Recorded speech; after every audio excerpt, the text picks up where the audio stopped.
enough big buyers out there that can drive it. Yeah, you short a lot of stocks thinking, hey, it's going to come down. But when it comes down too much, we've got to recover. We've got to recover short. And when you do that, that just keeps driving it down because you're covering your short sales, and it just drives it further. It's way beyond the reason. And then it comes back, and then you start coming up the other side. You got to go find some. So it's all manipulation. Yeah. But the big overall 30,000 foot psychology is really bad. A debt deal, stupid deal. They really screwed it up. Now there's no way out of it. They got the trigger in it. The 60 trigger. That's his commission of how we're going to decide. You know what I'm talking about? Commission of how we're going to decide. Those idiots are not going to do anything. They're going to fight with each other. Nothing will get solved. And if they don't, the trigger sets in. Financial side. Call my son now because he's a broker to say what really happened today. Did they downgrade it or the other? Outside. Today the news was out on announcement this morning on the unemployment. It went from 9 point. Yeah, I don't know what the unemployment. The internal auditor like him, He denied actually deal with the financial side. He just deal with the operational side. Because he don't really have that kind of background. But something triggers to me. That's what he had to go. There's the unemployment, Pricewaterhouse. downgrading. Yeah. Oh, okay. No. Oh, okay. It's already yourself. Better now you do it on the family basis based on but I don't say they keep up with all of it. They got the state and then they got the federal and then he does the intro and try to keep up with all of it, which is tough. Yeah. That's what you're saying.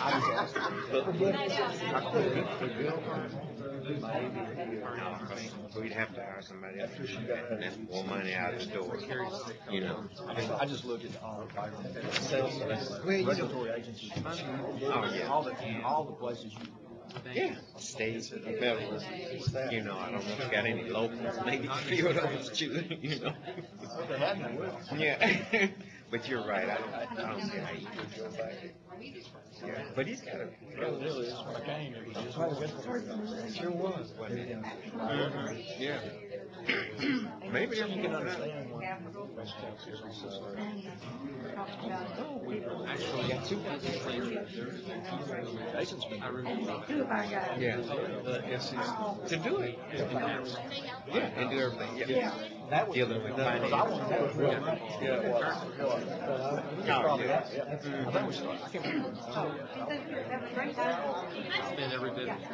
We're having a great time too. Oh yeah, really? Yeah.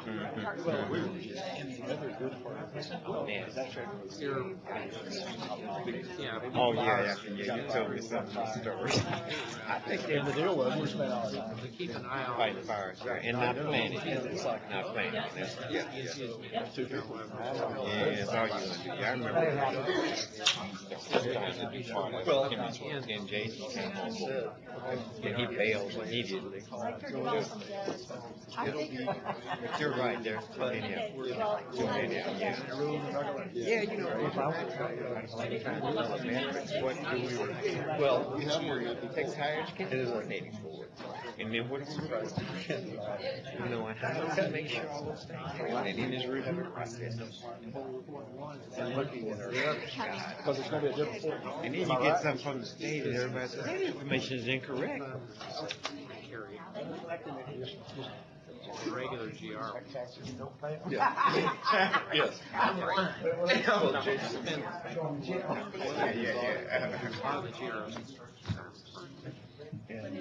Got it. Okay. Thank you so much. Oh, no, that's what they chose. Cancer. Said thank you, Cancer. Hi, Linda. How are you? We haven't taken in. We haven't said it. You were hiding. Two in there? Okay, got it. Thank you. So just let y'all know, these mics are still live right now. So if you have any side conversations, you know.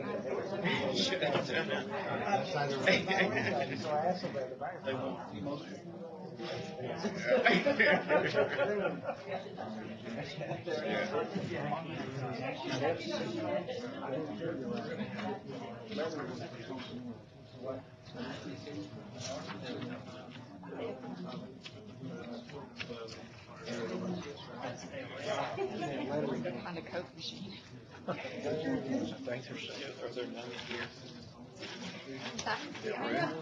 Get Diet Coke.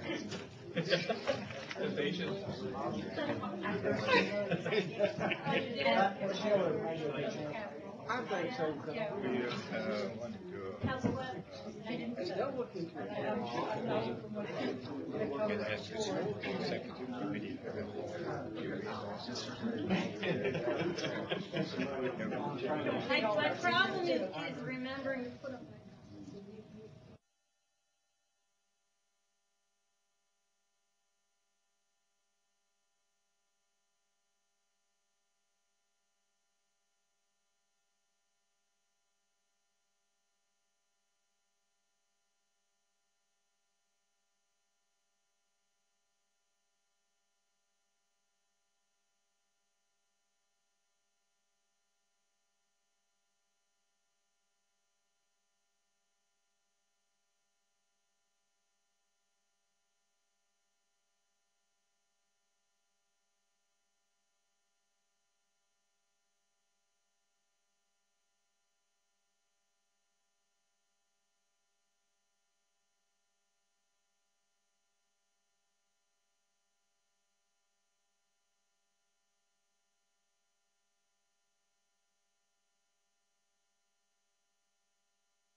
Well,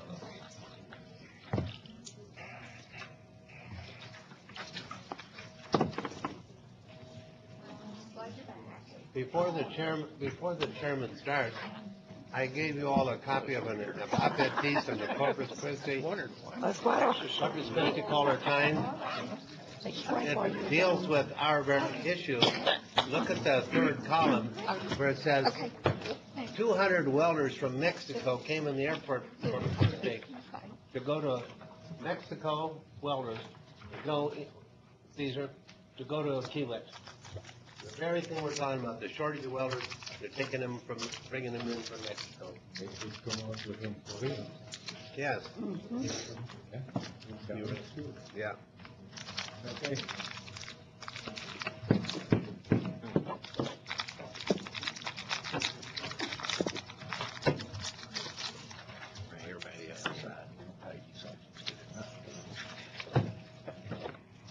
The chair is calling the meeting of the Texas State Technical College Region Committee of the Whole order.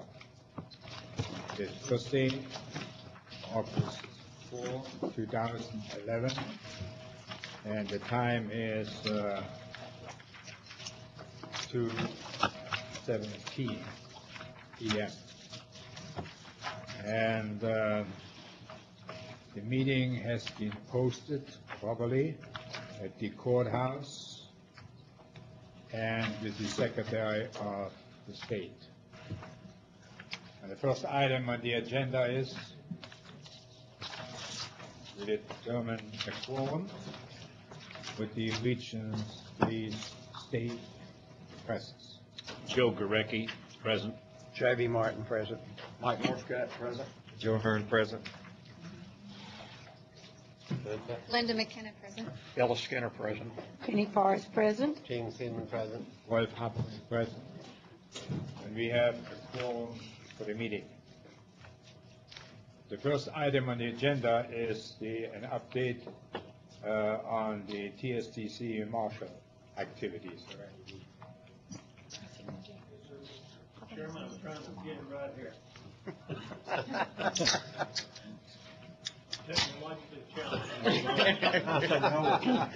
Hey, Josh.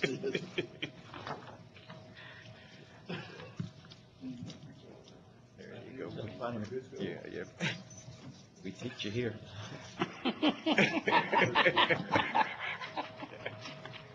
Maybe we should take some of our copies. Yeah, go get some of those kids.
Gene, we haven't been able to get welders that will down for 6 months. Yeah. Maybe Jason has some stuff he'd like to talk about. No, encourage it. Come on, Jason. We just got finished with that. Yeah. Glad you're still around there.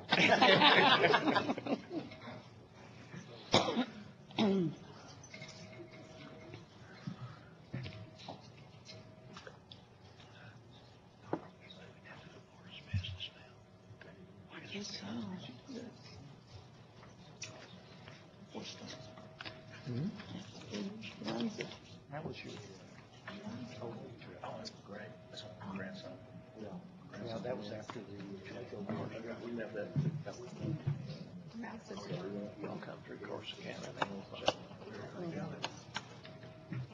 No, Athens was cut over in 19. I already looked at that was.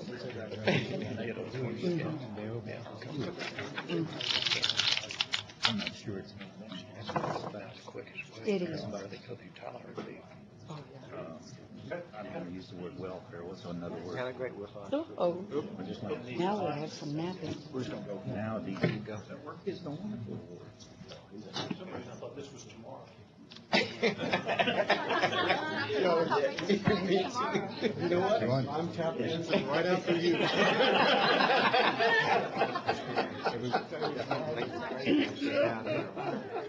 Are you ready, Ed? Ready, or? Ready, sir. I started this presentation actually when we started talking about the budget a while ago and promised you that I would come back and give you some more detail on some of the initiatives that we had.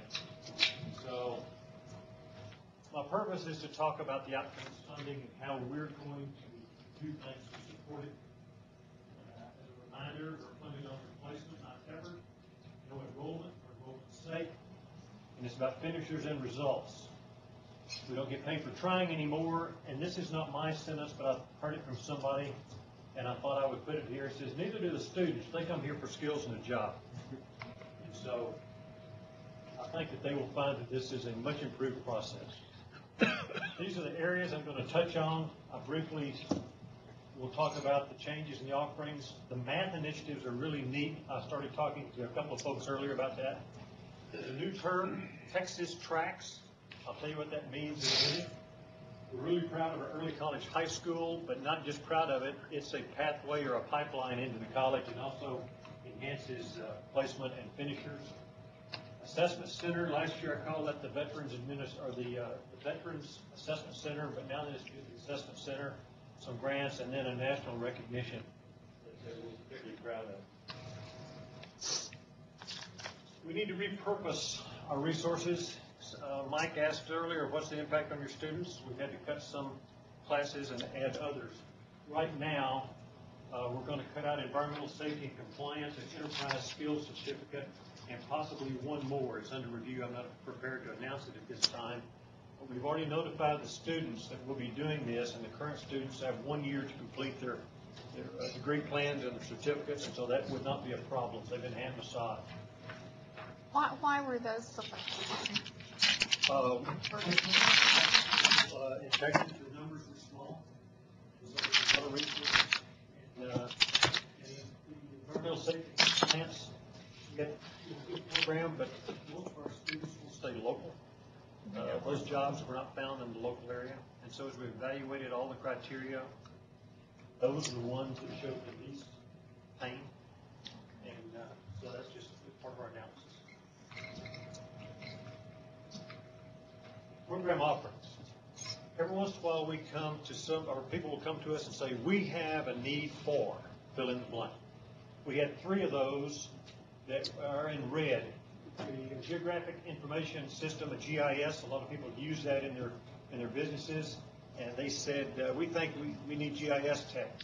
As it turns out, we started looking in the local area at the need for these folks. The need wasn't there enough for us to create a certificate or a degree in that area. Building construction trades, a lot of need, a lot of building, oil wells, gas, etc. The problem is low salaries, and so we decided not to pursue. Heavy equipment operator. There was a guy that came, that's got a business out here on 59. He's in the pipeline business, and he said, I can't find heavy equipment operators. So we started doing a lot of research. We found an operator in Oklahoma, that was his business, that he came to community colleges in Oklahoma and other places and ran a heavy equipment operator course. The problem is, it's very expensive. For instance, our truck driving course, which has quadrupled in size in the last 3 years, is about $3,500 for a 4-week course. The courses he was offering in heavy equipment were over $6,000 for a 4-week course.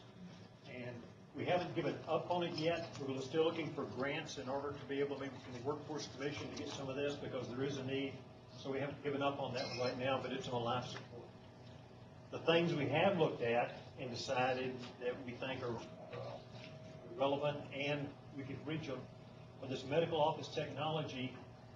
There is a need in the area, but instead of a separate program, we've added it to the office technology program. It's a track within that program. Aviation, 4 offerings is we're looking at, and the biggest way we're going to get that is partnering with TSTC Waco.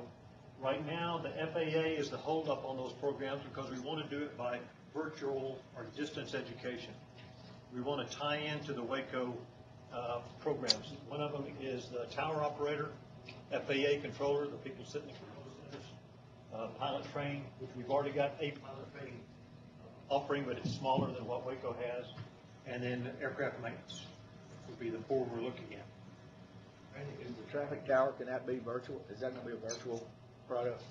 Part of the training would be, but what we have here in Marshall that not many other people have is we have a tower in an airport, and the tower is unmanned right now. So right now, Laterno has this program, but all they have is some simulators. Right. Real world, they haven't got that opportunity. We will offer the opportunity, so we're interested in had discussions with them on partnering with them, or let us use part of your trainers. Jim over down in Waco that works for Elton. Jim Rowland is the guy running that, and he's been out here a couple of times. So we have a lot of high hopes for this. The other one is network forensics, computer forensics, and especially with the Cyber Innovation Center over at Shreveport and Barksdale and Bossier City, there's going to be a growing need, we believe, in the future, and so we're looking into network forensics. So as we kill some, we add others. I want to talk now about the mathematics and developmental ed. And I had someone review my slide, and they said, you got a lot of developmental ed in this, and we're not about developmental ed. Well, we are about developmental ed. If we want to get, when we say 80% of our students show up unprepared to do college-level work, developmental ed is going to be part and parcel of some of the things we do. What we want to do is not have it take so long, as you see here, theoretically, 3 or 4 semesters to get through it where you finally do college work. We want to short-circuit that. Besides, as we look at statistics, of 100 people that start here, only 12 of them complete a college degree, and that's according to the co-board data from 07 and 08. So there's a lot of fallout. They just can't make it through these long, arduous loopholes that we have them running through, or keyholes we have them running through. If they don't come here to do developmental, they come here to do what they see on our billboards, which is get some skills, get a job, go to work, make some money. This is not what they're looking for, but that's what we put them through just because they're not prepared. So we're looking for better ways to do that. It's got something called math initiatives, and there's 3 things on here in reality. One of them is the course pairings. We talked to you about this last time. We've expanded it, and it's working, which means I'll take a developmental ed math course and a college algebra course and run them together in the same semester. And so one of them tutors for the other one, and the results of that have been astounding. We started with the electronics area, doing electronics math in that way, and right now we're doing developmental math 0, 5, 0, and 100. Remember I showed you a minute ago? 500 and 100 in sequence. We've combined them for a math, so it cuts out one whole semester. Randy, Yes, sir. Question: Are they also they are semester courses, not self-paced courses? There's semester courses, Okay. but we've combined 500 and 100. Developmental and credit math. Currently, I've already talked to you about that one, and that's the same one I mentioned last year, where we run college algebra with developmental math 0, 200, the highest level of developmental math. This one and this one. What happens is we get our developmental students into college level math 1 semester earlier. The last area we really like is career specific math. We also discussed this with you briefly last time, the electronics program. Last year we took, in the fall of 11, we took 10 students, we handpicked them, and said we want you to do a mathematics that has been crafted and designed and overlaid with electronics. All the examples in it were career specific, not just mathematics for mathematics' sake, not just theory, but application. They had a 100% pass rate. We said, I think we're on to something. So this spring, we said, we want 28 volunteers. If y'all want to come try it, come on. We had, again, a 100% pass rate. Developmental ed in career-specific math was this example. Typically, they have a 66% pass rate if we don't do the career-specific. So we decided on implement that college-wide. Career-specific math now is offered in all three of our areas. Our areas are manufacturing and industry, business and information, and electronics, the one we've already started. So all of those, we've done what I've just described, is we've meshed together the 0, 500 to 100 in one semester, called it pre-manufacturing or industry math, and the same thing with the higher level developmental math and their college algebra level math. We call it technical math and manufacturing industry. I'll show you some examples of what that looks like in a minute. So we've taken 4 developmental math opportunities, or 3 developmental math opportunities, and in the math class, and smushed them into 2 semesters instead of 4. We've done that in business information technology. We've also done it, again, in electronics. All right, what is career-specific math? Over here, you see a typical algebra find the slope problem. The folks that are in career-specific math, which is a college-level math, don't have it looking like this. They have a question that says a taper pin is 1¼ inches in diameter at its large end and 3 inches long. The diameter of the small end is 5/8 of an inch. What's the rate of taper per foot? As opposed to theory, it's application. This is the formula associated with that, and the students grasp that. They don't grasp this, but they grasp that, and it has been very successful. So we take career-specific math in each of those 3 areas and create a math course with it.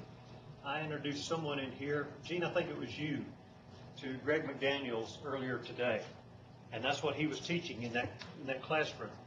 We have 3 math instructors doing career-specific math, and each of them is the math instructor for one of these 3 areas. We got them that way by taking those developmental math instructors and putting them into the classroom in these areas so they could develop a mathematics associated with that career. So we have 3 math instructors tied to career-specific math in the 3 areas, and it's working. Okay, technical skills assessment, the Texas tracks I told you I was going to talk about. It's designed for high school juniors and seniors and provides them with employment skills and advanced track to college. Sounds a whole lot like dual credit. It is, but it's better. Here's why they like it. The high schools use our curriculum, which they have in the past, but their faculty, typically we taught the course. Now they teach the course. They use our entry-level courses. We don't have to certify their faculty in dual credit. There's no oversight visits by our faculty. It goes to the philosophy that we're embracing, which tell me the results, tell me the outcomes. I'm not interested in the process. It's like the example from NASA. They worried and worried and worried when they launched their rockets to the moon back in the 60s and 70s, is they fought with each other on staying on course, and they drove themselves nuts. When in fact, what they really needed to do was focus on the moon, on the target. Once they quit worrying about minute changes on the track, they got to the moon with a whole lot less headaches. So we're focusing on the target, not on the path. So upon completion, then, we assess their students for skills. We either go there and assess them, or they bring them here and we assess them. We award the appropriate level of certificate. And here's the biggie that we think is key to this. Typically today, we don't get the higher level students in the high schools because there's no GPA, there's no advanced placement credit. Advanced placement is in fact a proprietary definition. We can't call our courses advanced placement because that's copyrighted and protected, because there's a company out there that provides that service for the schools. It's a weighted GPA. The ISD boards have the option to give a weighted GPA credit for our classes because they're a college level class.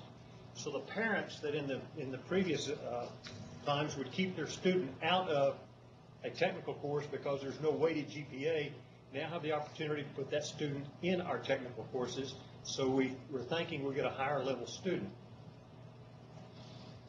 Example, combination welding is one of the tracks. Here are the junior and senior 4-semester courses: blueprints, welding itself, multiple processes, intermediate layout, and fabrication. They take these courses with our curriculum at their high school with their instructor. There's 9 different tracks that we've offered to the ISDs. I won't read them to you, but they're everything from computers to diesel to industrial maintenance to welding to computer systems. 9 different opportunities. As a comparison, if you take our process or our idea, the Texas tracks, we charge a student $99. The advanced placement course charges $87. The dual credit, which sounds again a whole lot like this, again $99 for a 3-hour course. If it was a 4-hour course, it's $132. Again, they get advanced credit, career-ready job skills, assessment-based credit. When those students come out of this 2 semesters and they get the assessment, we can issue them a MSA. And Irene, tell me again what MSA stands for. Marketable skills achieved. That's right. Isn't that right, friend said? Go back again. We've talked to 6 ISDs with this idea, and every one of them said, I want it. Everybody we've talked to, all 6 ISDs that we've broached this new idea with, have wanted to jump on the Texas tracks, technical skills tracks. And again, we're looking for grants.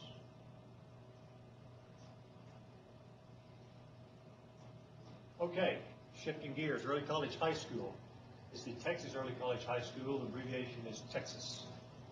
It began in '07 with Panola Charter School and us. Today we've had 78 graduates, every one of them enrolled in college level classes. 60% went on to higher education. Approximately 30%, that's part of this, came on directly into TSTC.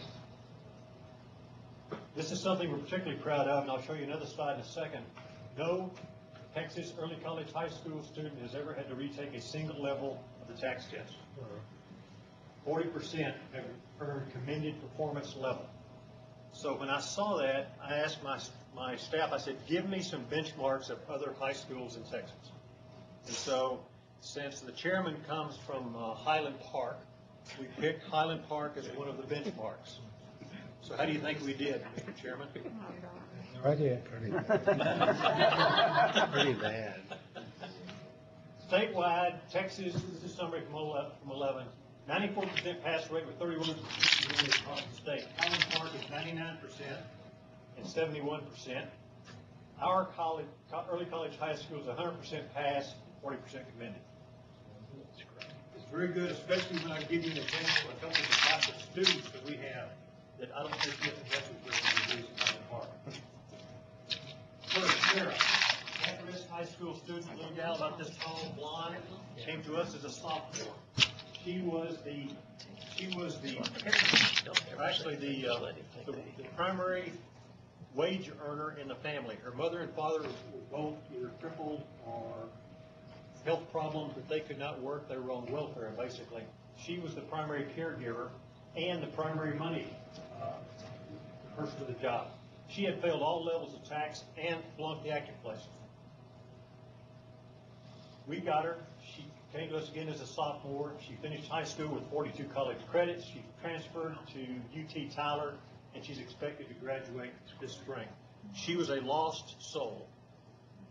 She was a lost soul for so many reasons. She was an at-risk student. Next young man's the same thing. His name is David. 2 years below grade level when we got him. He'll graduate high school this spring, on schedule, passed all levels of tax, enrolled in the diesel equipment course right now with us. And Elton, we're going to send him to you. He wants to go to transfer to TSTC Waco in the automotive. So that's where he'll go. Assessment Center. Again, we call this the Veterans Center last time. It's the Assessment Center now. We're working with the Workforce Commission, again, towards MSA Marketable Skills Achievement Awards. We're focusing on veterans, displaced workers, Texas workforce prospects, And so far, they've referred 5 people to us, local business employees, and I want to show you successes and failures because it's important to see that we're not going to turn into a diploma mill. There's some rigor in this, which was everybody's fear.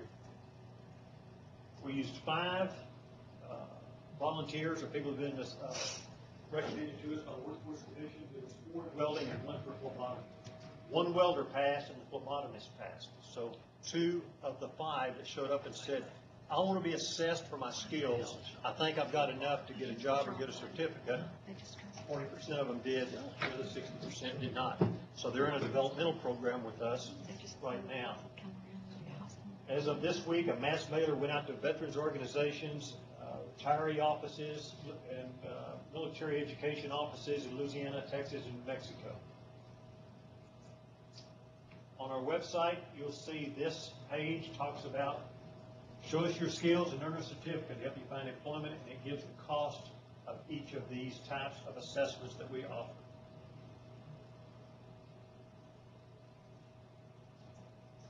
Grants. We started the Office of Sponsored Programs with help from our friends in Waco. Carlos Hyde came down, spent some time with us, has made 2 or 3 trips, set us up. We're not as big, so we had to take the processes that she brought with her that were very successful and then pass the scrutiny of the auditors and the other folks and said, how do we do this with about 1/4 of the people that you do? And so she helped us set that up. We've been working on $10 million in grants. We've got 7.5 submitted. This is how much of them are working, and nearly $1 million has been awarded. We think there's going to be some more come to us from this pot. So grants are going to be critical to our future. We talked about how we make up some of the monies. Grants is the way, so we finally got a process we believe will work for us. I want to talk about national recognition, and so that's what I want to talk about now. Have you got, Brett, you here? Yes, sir. I want to bring up Brett Bright. Mitty's not here, is she? It was a collaborative project between Brett and Mitty. She runs my IE department on veterans commercials. And our veterans commercial won. Now you tell them about it, Brett. The company that we shoot our commercials with is Encore over in Longview. After we shot our veterans commercial later that fall, they entered us in the commercial into a international marketing as part of their portfolio, and we walked away with a Gold Marcom Award, which is an international award, not only U.S. but everywhere. There's thousands upon thousands entries every year, and we walked away with a Gold Marcom Award, so we're very excited about that.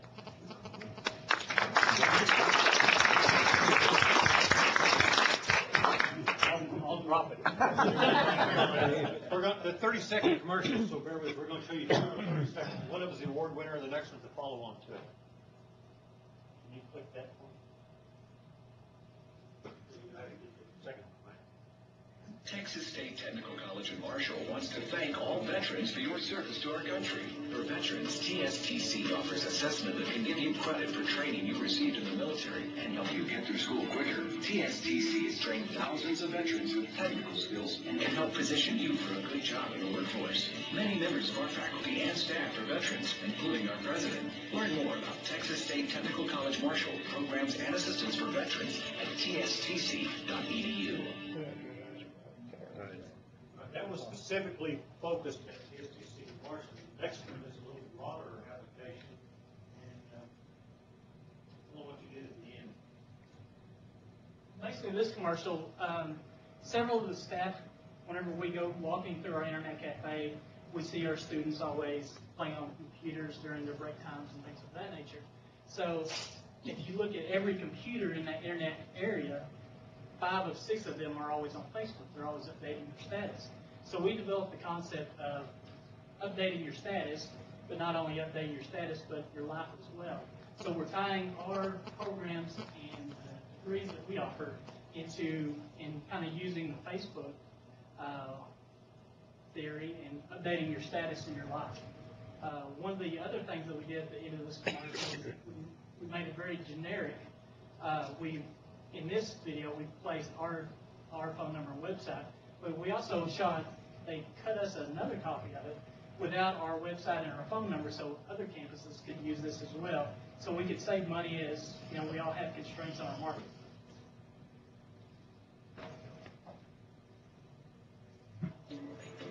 I've updated my status. I've updated my status. Kaya actualizado mi situación y mi vida. Update your status and your life by enrolling at Texas State Technical College in Marshall. TSTC accelerated degree programs can get you trained, certified, and ready for today's high-demand, high-tech jobs in no time. Financial aid and scholarships available. Update your status and life at Texas State Technical College in Marshall. TSTC.edu or 903-935-1010. Nice job. Okay. Could have spent 5 hours on this, but I'm not. I'm trying to step through it really quickly again to give you a snapshot. This is Marshall's contribution to the system-wide placement funding model. But there are similar types of activities to what we're doing here with the rest of the team. And all the other campuses are doing the same types of things, same type of innovation, same type of questioning what we do and how we do it to support the outcomes-based initiatives because we're going to change. Our goal is results. Questions? On marketing, do you get any feedback about how effective your ads are? Do you see a spike in enrollment? I know there's a way to measure with a billboard and get a return on that. How do y'all track that? A lot of the times we do our marketing surveys. We incorporate it not only after students have began as far as a enrollment survey, we also do it as part of our orientation process. During the orientation, we have a marketing survey, and we ask what TV stations that they watch, what radio stations they listen to, where do they go to the movies. And that's one of the things we incorporate our commercials at the local movie theaters and things of that nature. So not only do we get it with our prospective students whenever they're coming into orientation, we also do it during our enrollment. At the end of every semester, I do a survey for just to look through the enrollment process. Do we offer all the classes that you need? Do we provide all the services that you needed? What was your experience like? Where did you have any needs that we didn't accommodate so we can improve on our process? But also, we also incorporate that marketing aspect. Marketing's expensive.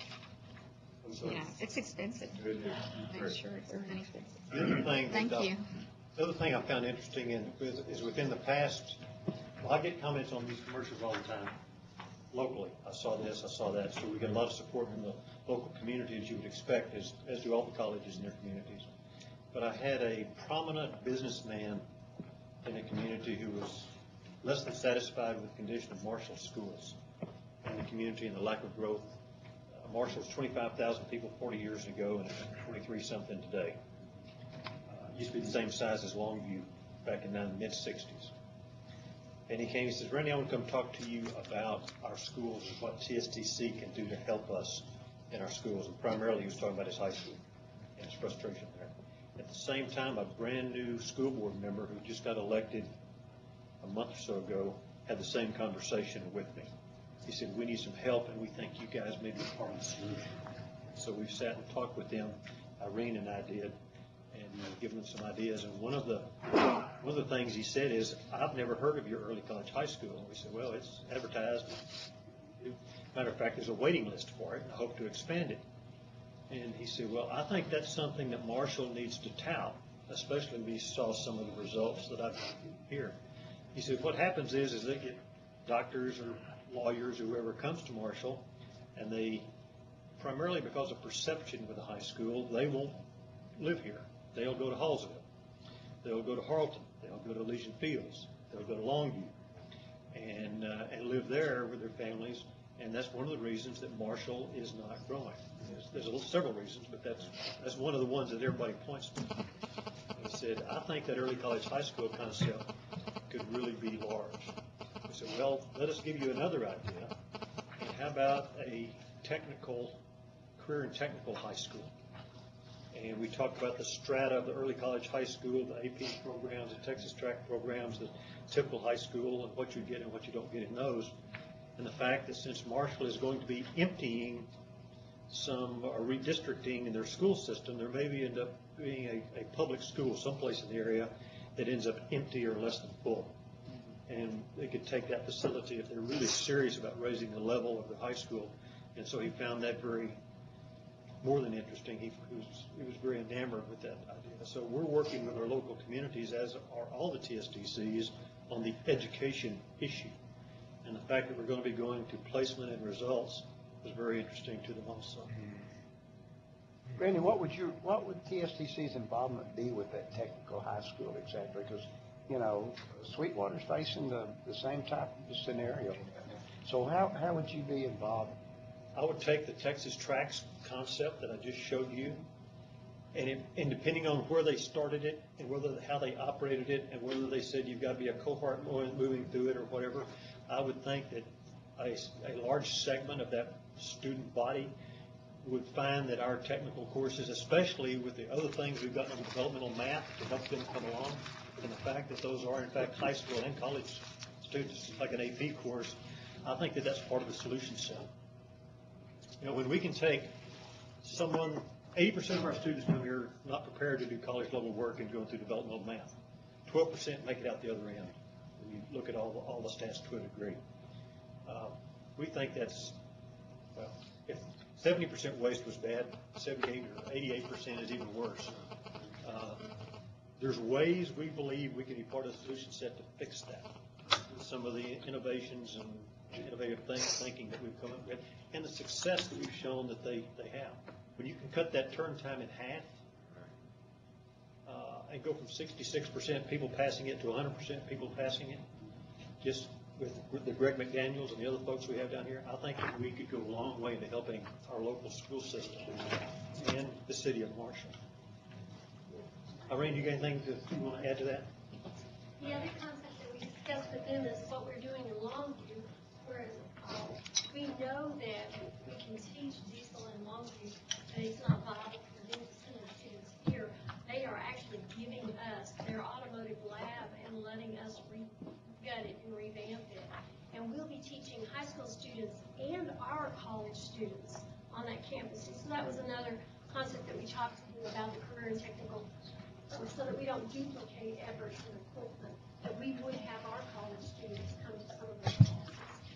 And if it hadn't been for Regent Northcutt dragging a couple of them for lunch over the same table about a year and a half ago, we wouldn't have gotten that headway. It seems that the closer you are to a community, and sometimes the less open they are to the innovative things you have, and the people outside your realm will find those things much more compelling than the people right down the street. Many times there's personality issues, and your football team beat my football team for the national championship in 1965, and I've hated you ever since. Longhorns aren't like that. You haven't.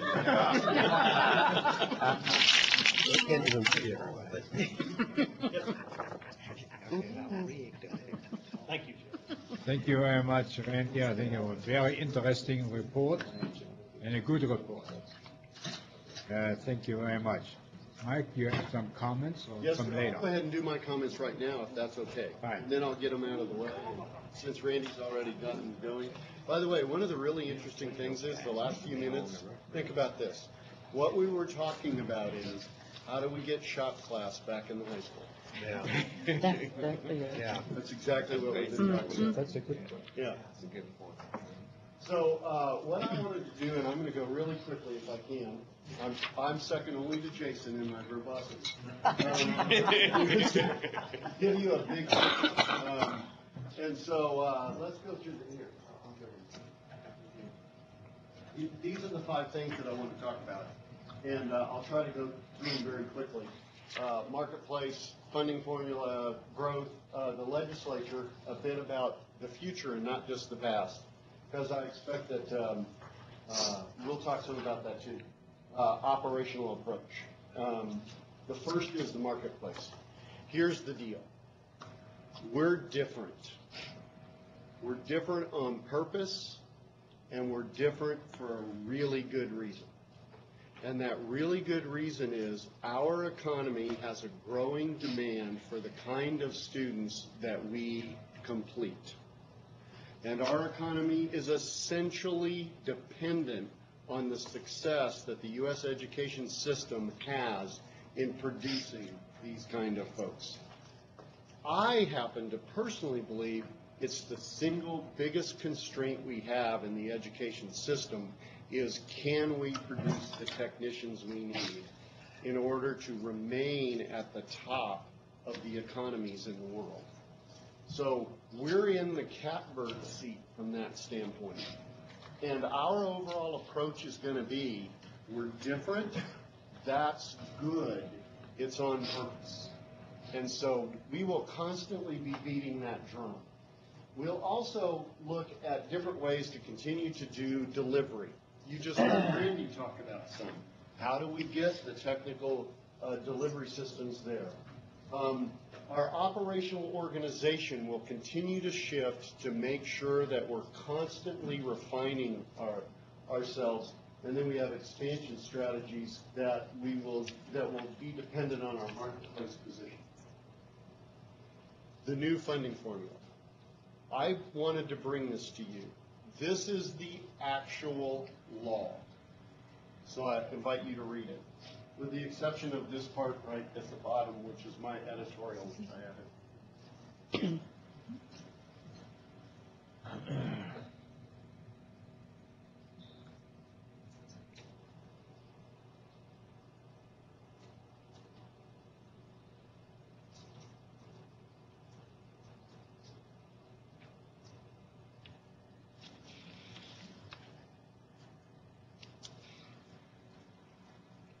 This language is contained in Chapter 3 of the Appropriations Bill under the co-board bill pattern. As you can see, the legislature is directing us to work with the co-board to finalize the details of what our new funding formula. What is really important about what it says is what it also doesn't. It says we're not to do. And that is, at the end, what it says, we aren't interested in paying you on time and training or on contact hours. That truly changes everything. And believe it or not, to this moment, I still have people say, "Oh, what's this new funding formula? I'm not really sure I understand what's going on. Is it really true? Is this the latest management fad of the day?" I still have internal constituents asking me about it. So I thought, let's just put the law up on the board and let everybody see it. So there it is. There's our mandate. That's what's going to drive. And you've heard these presidents. They're serious about transforming our organization for this new structure. Isn't that what we asked for, Mike? Yes. Because Yes. we were a hybrid. We didn't really meet any box that was out there. So this is a Yes. great opportunity for us It's fabulous. to create our own. You know what it's like in the Capitol. In 2 different occasions, I was in the cafeteria waiting for a committee hearing meeting, and the Commissioner of Education is in there. 2 separate occasions to higher ed, not education. And so Commissioner Paredes and I had a chance to exchange small talk and talk about business, shop talks, things like that. And on 2 different occasions, he said to me, "Y'all really are different. And you have my full support as we work through this to create an appropriately new way to fund education." So you're exactly right. And the important people who are in this process believe in it too. So there's our new funding formula. That's what's driving a lot of what we do. Strategic growth. We've talked in smaller groups about some of this, in like the working groups. Here's the deal, is the chances of us going out and forming brand new TSTC campuses across Texas are about 0. That is ever going to happen. However, our state mission is to serve everywhere, all the Texans. Right now, we happen to be located in areas in which we are not, except for the I-35 corridor, and we aren't necessarily really close to all the Texans. 85% of us live in Dallas, Fort Worth, San Antonio, or Austin, or Houston. And the rest of the state has the other 15% of the Texans. So if we're going to fulfill our mission, one of the things that we've got to do is strategically position ourselves closer to the people. A perfect template for that is the Hutto project. And so what I'm putting up here on the board is our intention to continue to pursue those opportunities. Here's why they make sense. The number of community college, or the rate of technical hours being offered by community colleges is falling, has been for years. The rate of academic hours is rising. Clearly, they're leaving the business at exactly the wrong time when our economy needs it even more. So we want to fill the gap. What that allows us to do is form a complementary relationship with the community colleges. If they don't want to do it, and that's our mission, it's a partnership, an ideal partnership. That will be our strategic approach to growing TSTC in the future. Doesn't mean we don't intend to continue to grow our current campuses. Indeed, there's room for improvement there.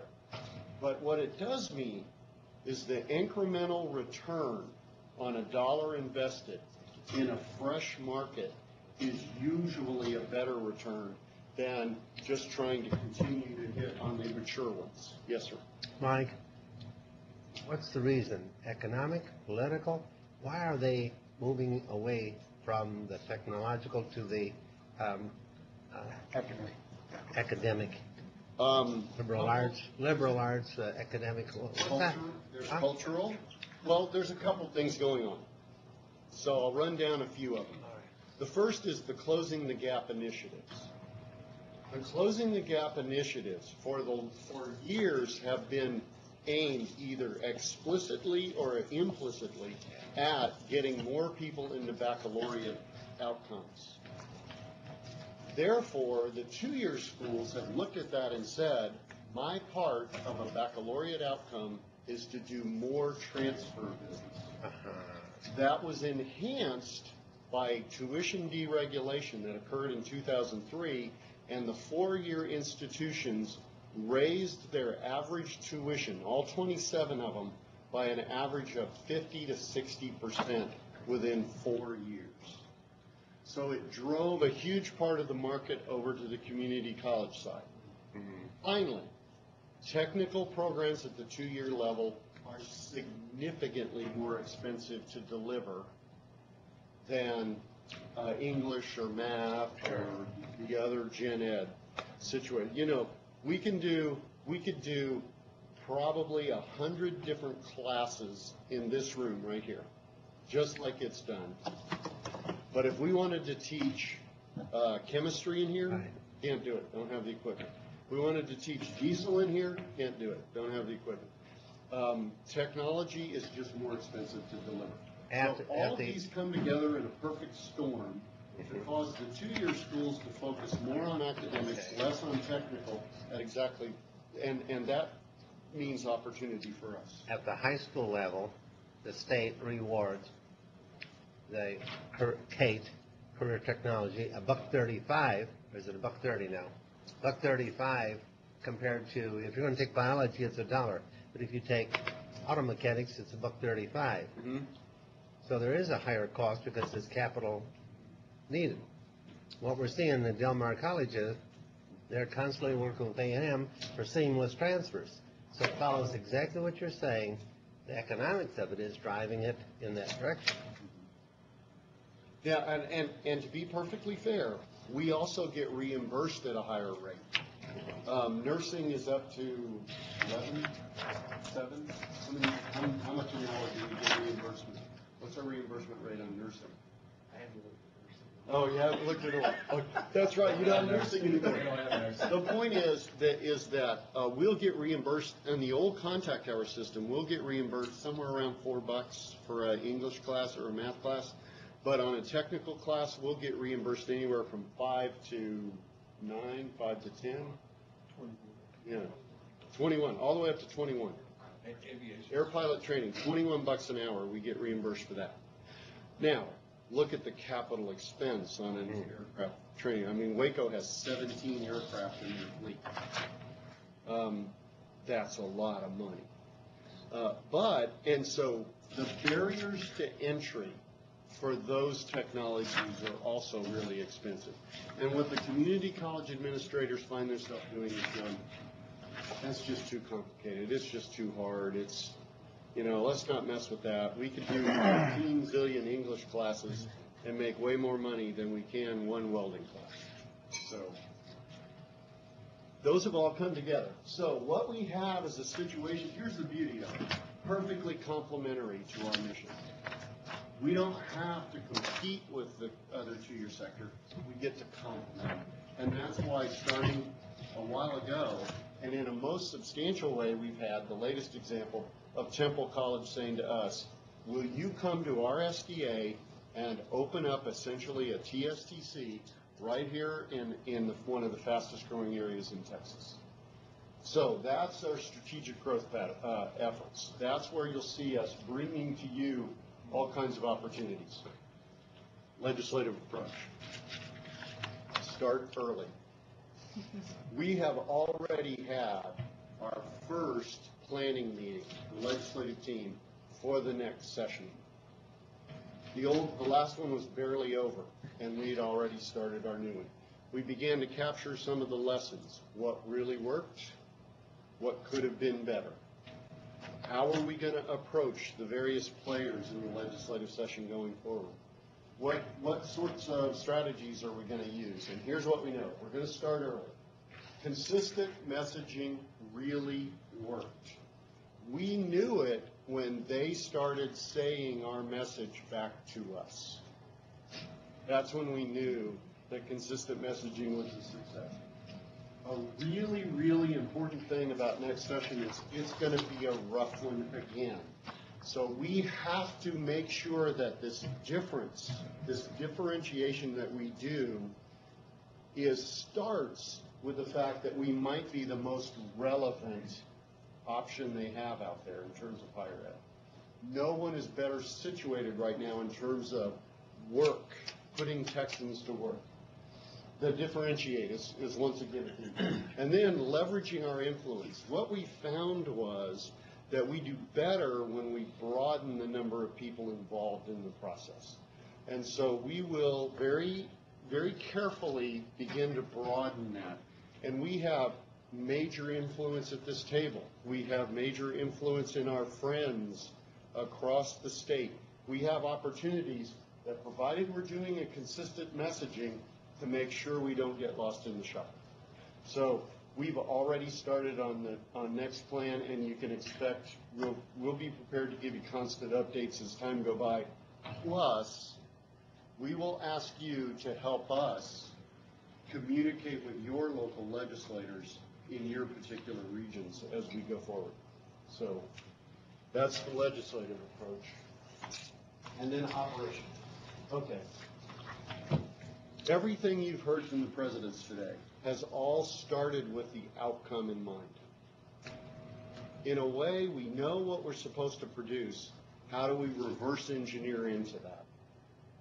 A completely different way than higher ed's used to. Higher ed typically is supply driven. This is what we know, that's what we'll sell. So everything we're doing is that. In terms of the way we're tweaking the overall system right now, intentionally we're starting at the top. Because the truth of the matter is, if we five right here aren't of common mind on what it is this system is going to do, we're wasting our time. So we've spent the past 8 months and will continue in very strong ways to make sure that we align in a manner that points this firm toward the goals that we have given to you. And so we started at the top. We'll continue to move that through the organization. We will constantly be courageous in terms of making tough decisions, doing the hard stuff, innovative, but we'll benchmark success wherever we see it. We aren't going to reinvent the wheel if we don't have to. You've already told us you're interested in it, and we are too. We don't do as good a job measuring ourselves as we need to. We want to be able to prove to you what we already know in terms of analytics. One of the beautiful parts about Caesar taking over in terms of that overall area is throughout his engineering career, that's what he's built a very successful career doing, is analytics. And so we're going to do a better job in that. This is really important. We have a profound respect for the local cultures, not just at each of the colleges we have, but each new region of Texas that we begin to serve. If we ever lose our close contact in each individual marketplace, we'll become one of those faceless banking systems that everybody hates. And so, He's not talking about you. So we will, the fact that you have the local executives running the system with the chancellor is part of the fail-safe system that we've installed to be sure that we're always locally responsive. Now, with that said, we're going to leverage our scale every chance we get. There are some things we're going to do together because it's logical to do it together. It's smarter, it's better business. There are other things we're going to do wholly independently because our individual markets ask us to do it that way. We will never slavishly consolidate, nor will we ever slavishly scatter.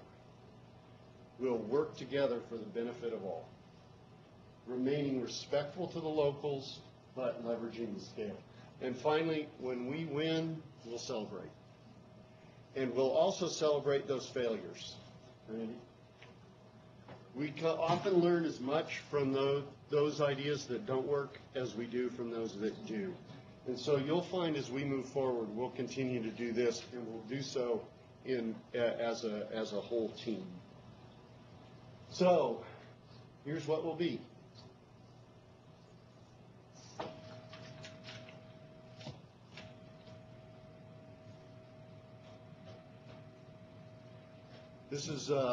This is what we've been working for the past 9 months. It's what we have a real good start on, and it's what the executive crew and the rest of the college will provide to you as time goes by. Any questions? That's a big picture. No, I think I would recommend everybody give you some applause.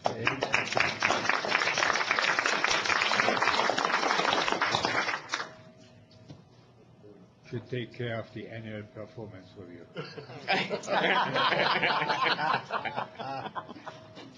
Thank you, Mike. Thank you.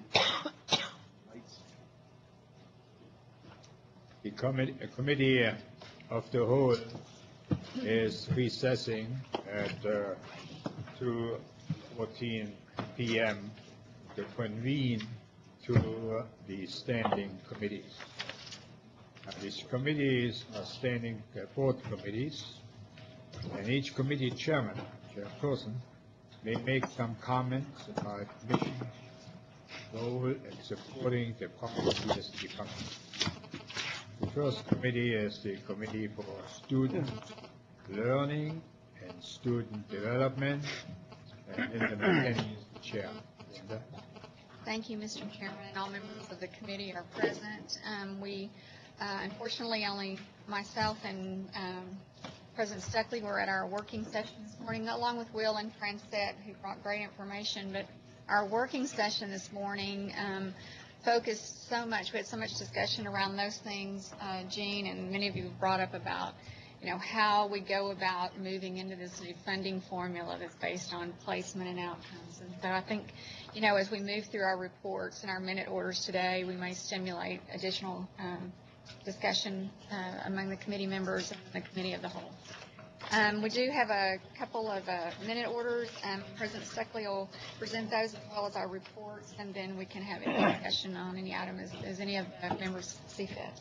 Very good. Good afternoon. The first minute order is 61-11. It's the one that we cover every time on semester credit classes moving less than 2 students.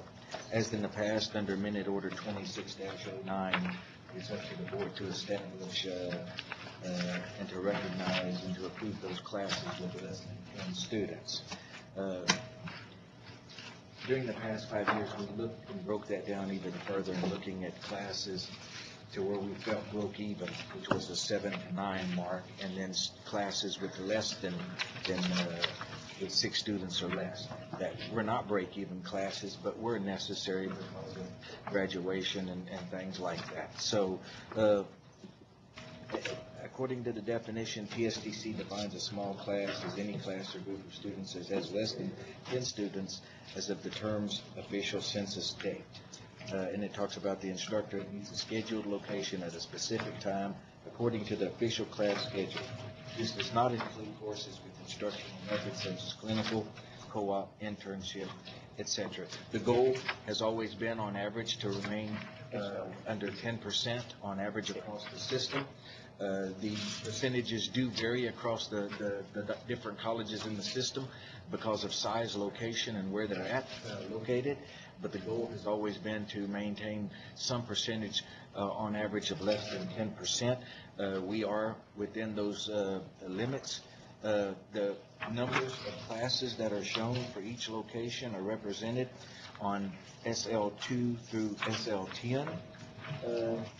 And so the recommended minute order is the Board of Regents accepts the summer 2011 semester credit small class report and authorizes the continuation of classes of less than 10 students at Texas State Technical College, deeming them to be necessary and justifiable. Any questions on those?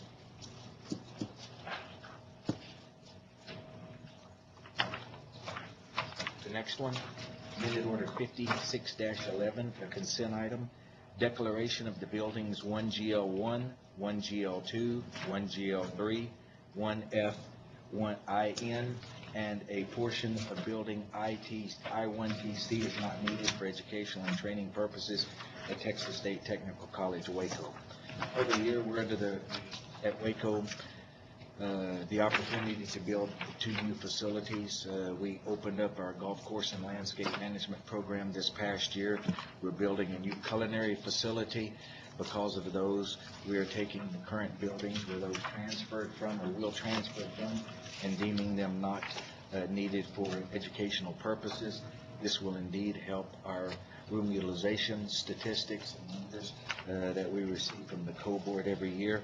It will also give us an opportunity to, if we would like to have an opportunity to lease those particular locations out. We have one prospect, the Texas Army National Guard, is looking at a portion of the ITC building for lease. So not only will we remove it off of our forms for educational purposes, we'll have an opportunity to raise some money by having lease property as we move forward. So the minute order is the Board of Regents declares buildings 1GL1, 1GL2, 1GL3, 1FIN, and a portion of 1ITC is not needed for educational and training purposes at Texas State Technical College, Waco. And there is a map included on the next page which shows the locations of those individual buildings. Don't any of these be demolished? They will eventually, yes. But in the meantime, before we do, there could be a possibility of having a tenant. The important part is moving them off as square footage for educational purposes. That's something that we've always struggled with across the system because of what we do. We do different. Our labs, some are dedicated labs, and so we fit in with the normal rules and regulations on space support. So anything that we can do to improve those, we of course look at doing those. There are 4 reports. The first one is Board of Regents Certificate of Outstanding Achievement. If you would, on page SL14, this refers to the 2011 National Skills USA Championships. I think it's important to note that in the PSTC system, there were 9 national awards won.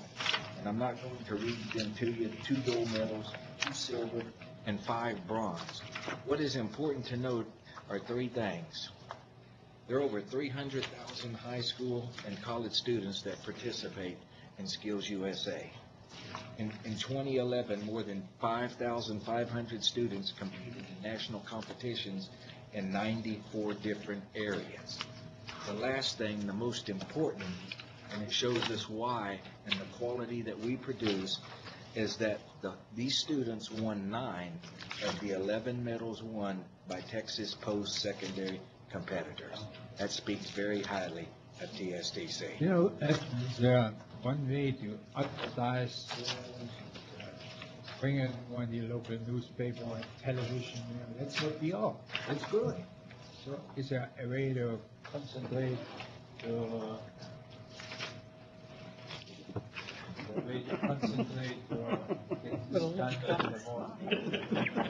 Regent we do produce what's the term in marketing where we do a press release. We send it out to the television stations and newspapers, but I have never read it in the Dallas Morning News. Yeah. That's your challenge. Got Yeah. that action item. Yeah, we do. Make that happen. Very good point, because when you think of 9 of the 11 awards won at national competition in Texas were at TSTC, that speaks highly of the quality that Mike mentioned. That's the reason I asked the question. And you wouldn't want to note that 8 of the 9 were from Waco campus. I'm neutral. No, I didn't want to say that, but I'm presenting this as behalf of the entire system. You know, over the years, I think every one of our colleges has had national. Oh, they have. Yeah. But it is. I don't have to go out and explain and tell Sam Smith on the street our graduates are good. This speaks for itself. The next report deals with the annual Board of Regents Honor Graduate Spring 2011. That starts on page SL17 and continues through SL19. Of the total awards, there were 51, 35 associate degrees, 4 certificates, 7 marketable skills achievement awards at TSTC West Texas, and 5 technical skills mastery certificates at TSTC Waco. The next report, annual unduplicated semester credit student enrollment on page SL20. As you can see, the numbers, the actual enrollment is in red. We have taken a small dip. If you looked at the metrics that we set up, the upper end and the lower end, we are still well within those ranges. We are actually still above what we forecasted. However, part of the reason for this is what we've discussed throughout the entire day on the new funding model. It's not about having students in the seat and keeping them there as long as we can to generate a dollar. It's about getting them in, training them in the shortest amount of time, and putting them out there in a job. We have discussed this many times with the other presidents and the chancellor about looking for.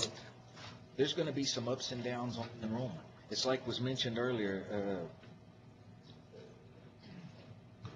Gail Lawrence mentioned that in West Texas, the wind turbine program. They had so many students, they knew they couldn't place them all in the market, so you have to cut back because we're going to be paid on placement. And then you look at Waco with dual credit offerings. Number one, we were just offering dual credit to offer dual credit. A student would take a technical class here and a technical class there and one there, and you hoped that as they graduated from high school, they eventually came to TSTC. In Waco, we're not allowed to offer academics. So consequently, we were kind of just picking those particular areas. Now we're doing as President Wooten is doing and trying to set up different tracks for students in high school so that as they move through the high school courses, they can at least achieve an MSA. or perhaps get to a certificate prior to graduating from high school. So it's something that is marketable. They could go to work if they wanted to when they graduated from high school. So we're having to go back and revamp and correct that situation and come up with a different route to achieve what we need to achieve under the new funding model. Harlingen, the same way. You heard President Maldonado talk about the dip in dual credit because of the way they've gone back and refocused. Those numbers are rising again, but it's all part of the process for gearing up so that when we're focusing now on completers and placement. So there will be some dips in the road, ups and downs, but as we mentioned yesterday in our Team 5 meeting, we're all going to be looking for that sweet spot so that we can find it and then eventually move to where we need to move to. And you know, I'd like to offer here at that point, Elton, this observation. As dual credit grows back, it will grow back in a way that is more beneficial for the student. Onesie, twosie technical classes don't hold a candle to something like Randy showed you, where there's a consistent 4-semester regimen of technical training. And so the students who go through dual credit in the future will get a better outcome. Exactly. It's no more just pick this one, pick that one, and you have a dual credit class. We're looking at specifics, ways of routing students to the best of their benefit. Yes? If the state is going to reward universities and schools, colleges like ours on placement and completion, yet we hear these horror stories where students are graduating college and moving back home with dad because they can't, mother and dad because they can't find a job. I'm just thinking outside the box a little bit. That's some serious issues in this country. Yes, we do. You know, with that in mind, Joe, I think one of the areas of rich opportunity, which we haven't truly tapped yet, is the post-baccalaureate advanced certificate. We have anecdotal stories of people who with a bachelor's degree, usually in some sort of liberal arts field, who come to us for a semester or two and then go get a fabulous job because they have management potential because of their bachelor's degree, but they have the technical training that we can give them. Yeah. And the truth of the matter is, for a liberal arts major, we are probably an exceptional alternative to a master's degree in another liberal arts field. We could actually get them a job. Nelson, as you can remember when we started this journey about the control chart that we use now. That's correct. We started that so we wouldn't chase data points. In other words, just because we took a dip, one data point is not a trend. That's correct. So That's correct. Because we weren't looking at it over a long period of time, we were chasing more students and more seats so we could get that number back up. That's right. But now we're talking about outcomes. That's correct. And what our ultimate goal is to train. That's correct. So this chart has helped us get to where we're trying to go. That's correct. Yeah. There will be ups and downs. Yes. But when you think about what we've said for this entire day, you're going to have that because of the direction we're heading. That's true. And SL 22 shows the actual percentages. When you look at Waco on the drop to 2011, those were the dual credit students. So we're revamping, looking at, we actually took about 12 to 1,300 off the books. The simple fact is we have to go in and refocus on how we're going to train them because we're not going to get paid for those students. And we have to find ways. And number one, it does add credit to the student, but onesie twosies really do not. They need a package. They need something that provides them an outcome and a chance to go to work. So having said that, any questions on that particular report? And then the last one, employment and average earnings of FY 2009 completers. This is a new report.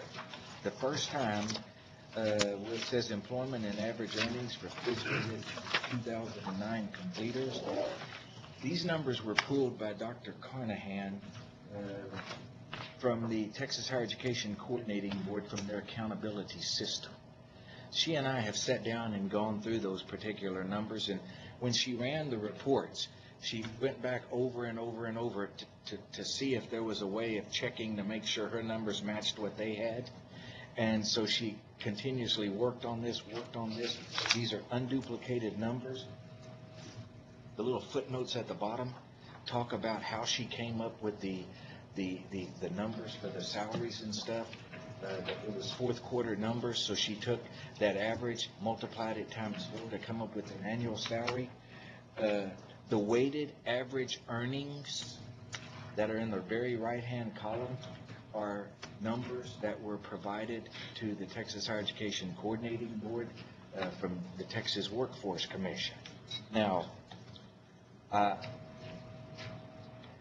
look at the employment rates, and as Dr. Carnahan and Regent McKenna and I talked this morning, those employment rates, the percentages come from TWC, and they also come off of the CBM 116 report that are sent out to the colleges to complete and to verify. Honestly, it's hard for me to believe that those numbers could be accurate. I'm not saying they're not. We don't know all the variables and the factors that are involved in the numbers that they come up with. What we have to do as we work on this new model is sit down with them, look at how the measurements are going to be done, what the variables will be, so that all of their reporting will match our reporting is in line with what TWC has. So that's a challenge. And Mike, would you like to add? Well, I just wanted to add, we know for a fact, for example, that on the employment rates, is if they don't get a Social Security number that they can triangulate back, then they just drop that person out.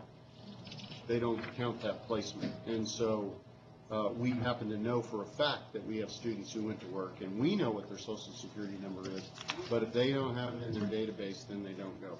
And getting them to try to clean their data is difficult. Yeah. So here's what this chart would do, is if we showed you this chart every quarter from here on out, it would be valuable to you from a trending standpoint. You would get a longitudinal indication of which way we're headed. But you couldn't rely on the absolute numbers. They are probably low in virtually every situation. What we're going to do, working between Elton and Caesar and the coordinating board, is develop for you one that we can sit here and say, not only is this trending properly, but it's also accurate in an absolute basis. And we'll work on that to make sure you have the right numbers. But we wanted to show you an indication of what it could look like. I like the Linda? I like the report. Any other No questions? questions on that?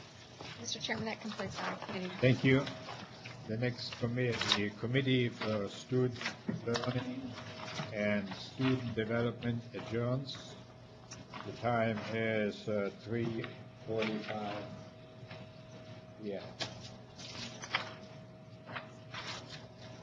And the Committee for Human Organization Development, Joe Lerner, will start now. Yes, sir, Mr. Chairman. We had a very encouraging meeting this morning, and I say encouraging because we're going through some structural changes, some organizational changes, and things like that that's going to affect the results of the measurements, big on measurements, because Jonathan and I have been living with that for a while. So I think with the new organization structure, we'll be able to get more focused kinds of numbers to see how well the organization is doing. Mike has, at the top, at the leadership, has defined some things that he would like to see happen within the organization, and I think his troops are beginning to circle the wagons. And I think what we'll end up with that was a very meaningful measurement numbers that we were talking about, just like they were talking about the ones earlier today. So I think we're going in the right direction, and we got a new HR specialist here.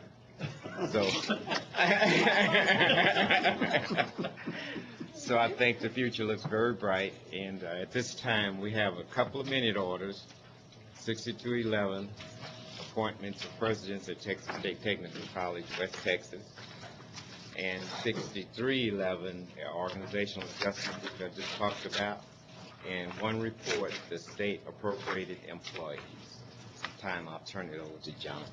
All right, thank you. Yes, because Ms. Lawrence was included in the 2-minute orders, we pardoned her from presenting those to y'all at this time. But the first one was appointment of Gail Lawrence for the presidency of TSTC West Texas. And I don't have to tell you all the merits of that decision, but I do think it'd be helpful if we also get understanding of the process.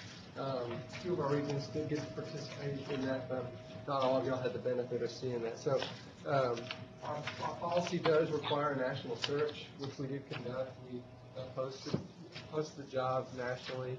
We received a number of, quite a few applicants, and went through a lot of resumes and conducted a series of interviews. We had a search committee that was representative of the stakeholders that were impacted by the process. There was the staff senate, faculty senate, president that were represented, our 2 regents, and I kept getting their names messed up during the process. My brother. Joe Hearn's my brother. That's my brother. He's what? He's different dad. Yeah. I'm calling him J.V. Hearn, but Regent Hearn and Regent Martin did participate in the process with us. And then the 4 presidents of the college also participated. We put. Let me make one comment. Jonathan did. It's not about my brother. We got. Jonathan came up with a great process that we used, and we were able to save the system lots of money because we sit in front of our computers and actually went through all the candidates, and we could all see the same information from our desktop. That's a compliment to this system. We did that. Never had to leave town to do it. So it was a great process. It worked out fine. We did have some, brother thing, but we could see the same information, and we had a measurement tool. It was great. It was just a great tool we used. Yeah. The search committee was charged with 3 things. They wanted to find somebody that could do these things: lead the operations of the West Texas operation, represent this organization to that West Texas region, and somebody that could roll up their sleeves and be a partner with those presidents. And that was not an easy set of criteria to meet.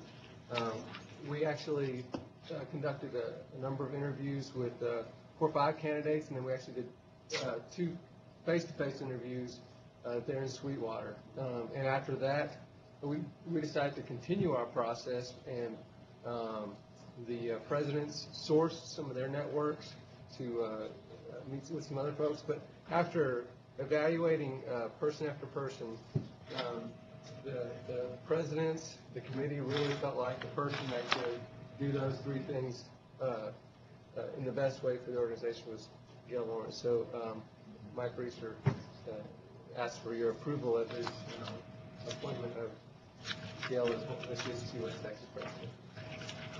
Any questions about the process? Or the person? Well, you have 1 vote. 2 votes. I'm just happy she accepted. We worked on that. It's not gender. Hey, don't make this a woman thing. We won't talk about that. We just know a good leader when we see it. Thank you. The next minute order is minute order 6211. It's called organizational adjustment. We've been hearing about it all morning, but it relates to our restructuring of senior leadership in the organization. It's very clear one of the chancellor's first priorities for this organization in his term was work on his team. And we have some big challenges and some big opportunities that lay ahead of us. And early after meeting with the team, it was apparent that they needed to find a way to bridge some disconnects between what was how traditionally how systems work and colleges work, and make that integrated and whole. And so with that, we've described and proposed a new structure for the organization that really changes the role of the president to be one that represents the regional operations and one that represents a system-wide function that plays really to their strengths. Talked a lot about leveraging our scale, and this is one real positive way to do that at the very top. So we ask for your approval of this restructuring of our organization. Well, I definitely have a comment on this one because, and this will be difficult. I hope you'll bear with me. You recall that I briefed y'all on the proposed changes that I had in mind last time in Waco, and I told you I would keep you posted, and I did. I will tell you I made a mistake, and the mistake is what I didn't know was that I had to get your formal approval for vice chancellors. I did not know that, and so I have brought to you a request for your formal approval. But as you know, I've already announced this change because I did not know until Lillian patiently came into my office and said, boss, you're a little bit ahead of the process here. And I want you to know that the spirit with which I came to you last time saying, here's what I intend to do, was the right spirit, and that is I'm telling you, here's what I want to do so that you can provide me feedback on it. Had I known that I was supposed to formally get your approval, I never would have announced before I actually did this. And so I have to issue with my request for approval after the fact. I have to also say I'm sorry I got ahead of myself on that. I'll watch out for those kind of technicalities in the future. Just check with Lillian. So I think we should deny approval. No, we're not going to do that. I think you get 7 lashes from the board. Done deal. As official title, Vice Chancellor / President? Is it What's their official title?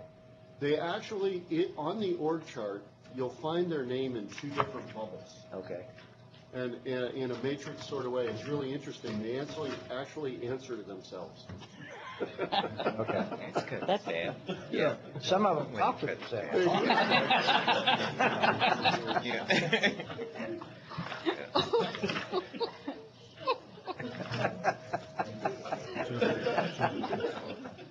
Y'all have to vote this in. I've already announced it to my board about my board members, so.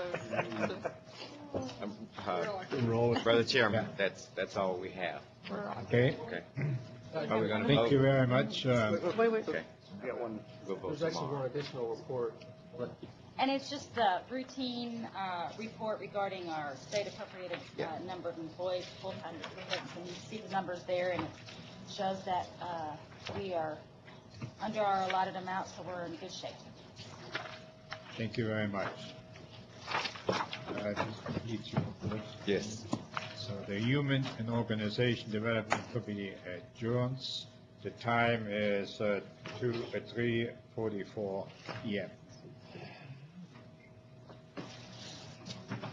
The next committee is the Committee for Facilities. Mike Northcutt is the chair. Bruce, please. Thank you, Mr. Chairman. First of all our committee members are present in our working committee session.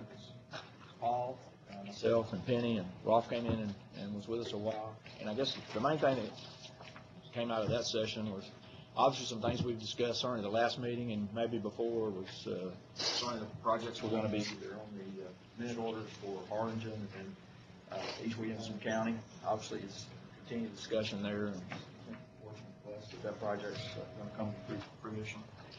And then one that we talked about for a long time, the Conley Building, some discussion on that. And what I can say is in each one of these, I think we're on the positive track to make all these things happen. I think it's going to take, especially on the Conley Building, probably some oversight there and take a step at a time. That's a little bit unusual situation for us with the structural problems there. So we want to really monitor that. And I know Paul's going to do a good job keeping us informed on that. Another thing that will come up at our Sweetwater meeting, and we This has been reported to us before. We're not going to discuss it today, but we have to make a report. It's an integrated campus planning system, and we report this to the Texas Higher Education Coordinating Board I guess it's every year, Paul? We update this every year. And it's just about projects that are out 5 years, over the next 5 years, from construction projects as far as new buildings or renovation of existing buildings.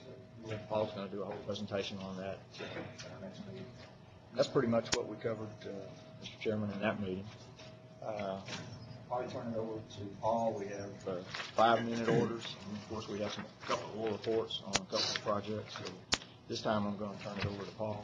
All right. Good afternoon. The first 3-minute orders have to do with a proposed bond issue at Harlingen, and these are the actual projects for those.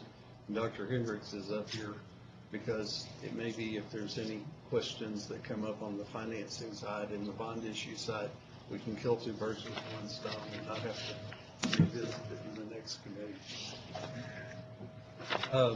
First project is actually the relocation and renovation of building 20H3 at Harlingen. And basically, if you look at the map on page F3, the building currently is located in the upper part of the campus there.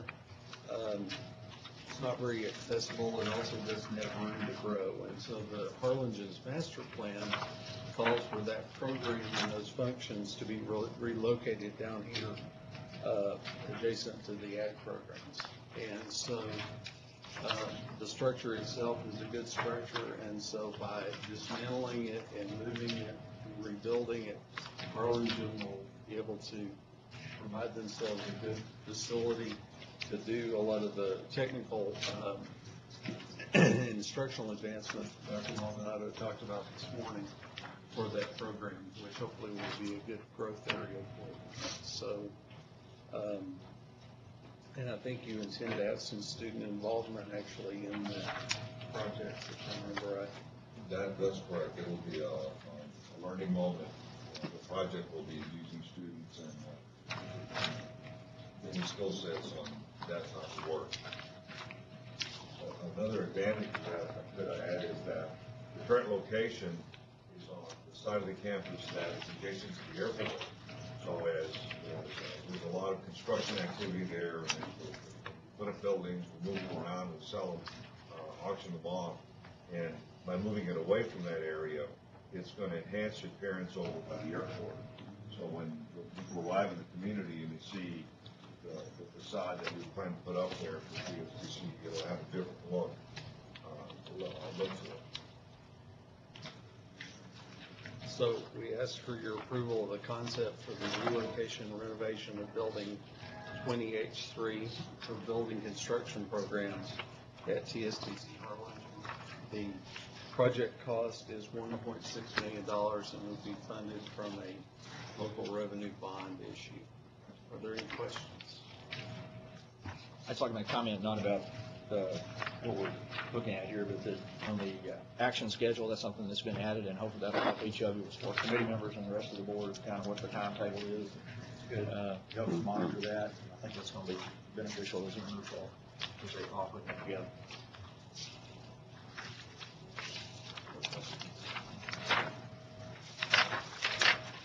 Minute Order 6511 is the renovation of building 20SS for the Allied Health programs at TSTC Harlingen. Dr. Maldonado also talked about their opportunity to expand their nursing programs, and having this facility will provide them with good adjacent to the current Allied Health building,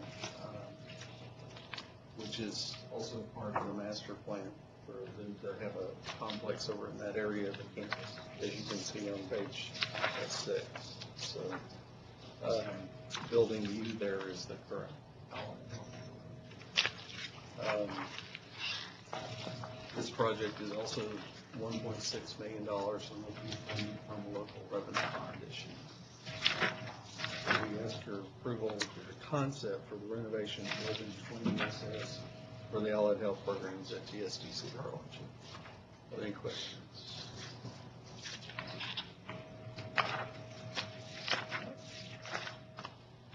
Minute Order 6611 is a concept to expand the scope of Phase 1 of the Phase 1 renovation of Building 20PM, the Engineering Center at TSDC Harlingen.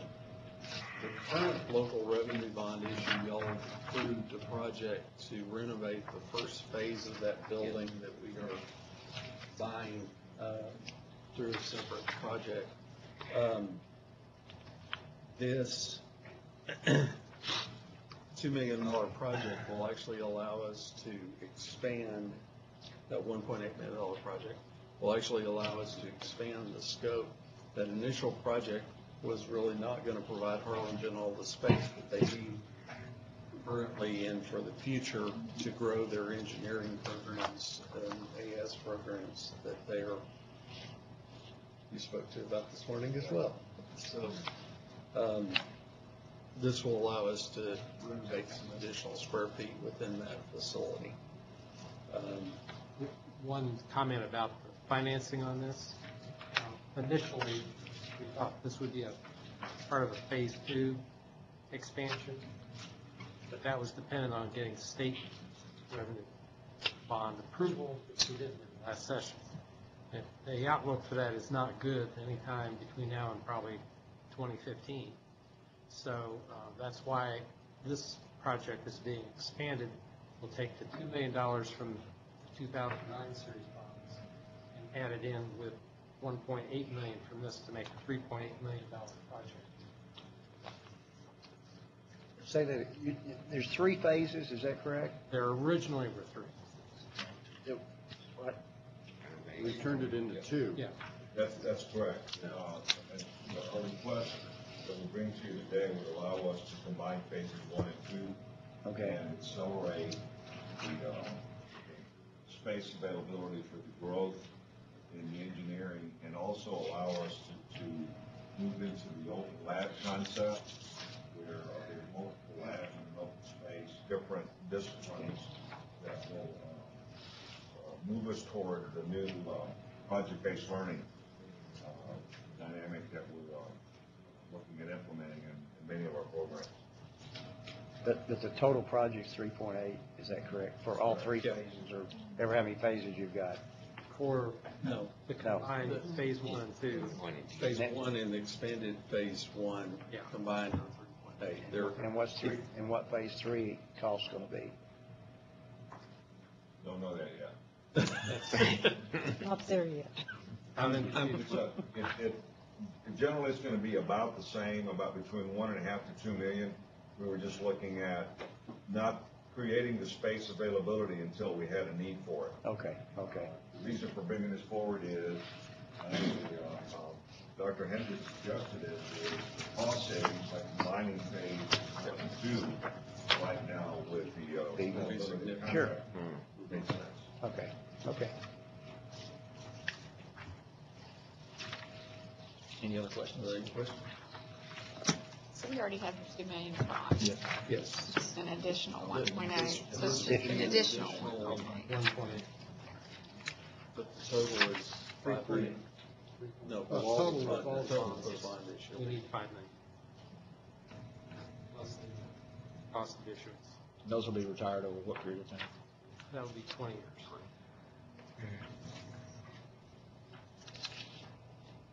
All right. Minute Order 6711 is the appointment of the architect for the East Williamson County Multi-Institution Teaching Center for Waco. And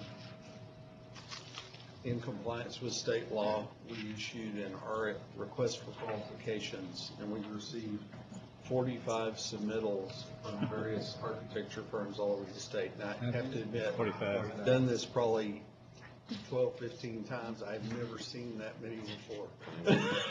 Hungry. Everybody's hungry. The good part about it was that we had some very large firms that submitted, along with small firms from all over the state, and actually some from across the country. We interviewed 4 firms, all from Texas, and the consensus of the team, which was 4 people from Waco, 3 people from Temple College, and 1 person from the Hutto community, was that the firm of SHW Group, and it's principally their Austin office, although they also have offices in Dallas and Houston. The Dallas office will also be providing some support, is our recommended firm for this project. So we're asking y'all to appoint SHW Group as architect for the East Williams County Teaching Center, and authorize the chancellor designate to execute a contract with the firm. Any questions or comments about the firm? And it's our Yes. This contract will be paid from the fund this year. Do we have an experience with these people, previous work? I do. You do? Yeah, they've done work for us in Dallas Independent School. They're very good firm, especially in this type of work. Good. They specialize in education. Yeah, that's that's all right. they do. And so, and they have done facilities. Actually, they've done one like this, but different elements of it, including technical classrooms and such. Good. We don't have a cost. That brings a little more comfort. Cost on the We normally don't put that, we actually got it for about 6% of the construction cost, so it's a little over $800,000, which is actually very good. So you didn't good hire rate. them based on what they're Yeah. charging, you hired them based on their qualifications? Exactly. The way the RFP process works, you are actually forbidden in state law from selecting a firm based on price. You select the best qualified firm when you negotiate a contract with them. And generally, you're able to negotiate with that first choice, if you will. Harlingen's master plan, we actually brought that to y'all several years ago, 2 years ago, I think. And the firm that was selected, we were actually unable to negotiate a contract with, so they went to their second firm and brought that back to you the next meeting. So, But in they this know case, it's we actually have a contract, yes, which is a very good rate. Well, as the rule of thumb, what percentage of the cost does the architect get in a project like this? It's an open market right now because Really? of the price. Into 6% or? Up to 10%. 10%? Yeah. In a good construction market, it'd be more like 10. What does SHW Group of Austin stand for? Schoolhouse work. Building schools. That was a quick joke. Is that sure? Comedians. Can I I don't know it off the top of my head, but, It would be a good idea to find out with whom you're dealing. yeah, it stands for the three initial partners that founded the firm back in 1940 or something like that. Would you please be so kind to let us know? Yes, what ma'am. Actually, Mike's looking it up. We are going to vote on it. Mike's looking it up. I'm looking it up right now on the internet. You need to more money. Okay. Go ahead, please. Last minute order 6811 is the concept for structural and facility repairs for the John and Conlon Center at TSTC Waco. And y'all have, I think, in closed session and discussion with attorneys heard about this project forever. The chicken mark reference is unfortunately accurate.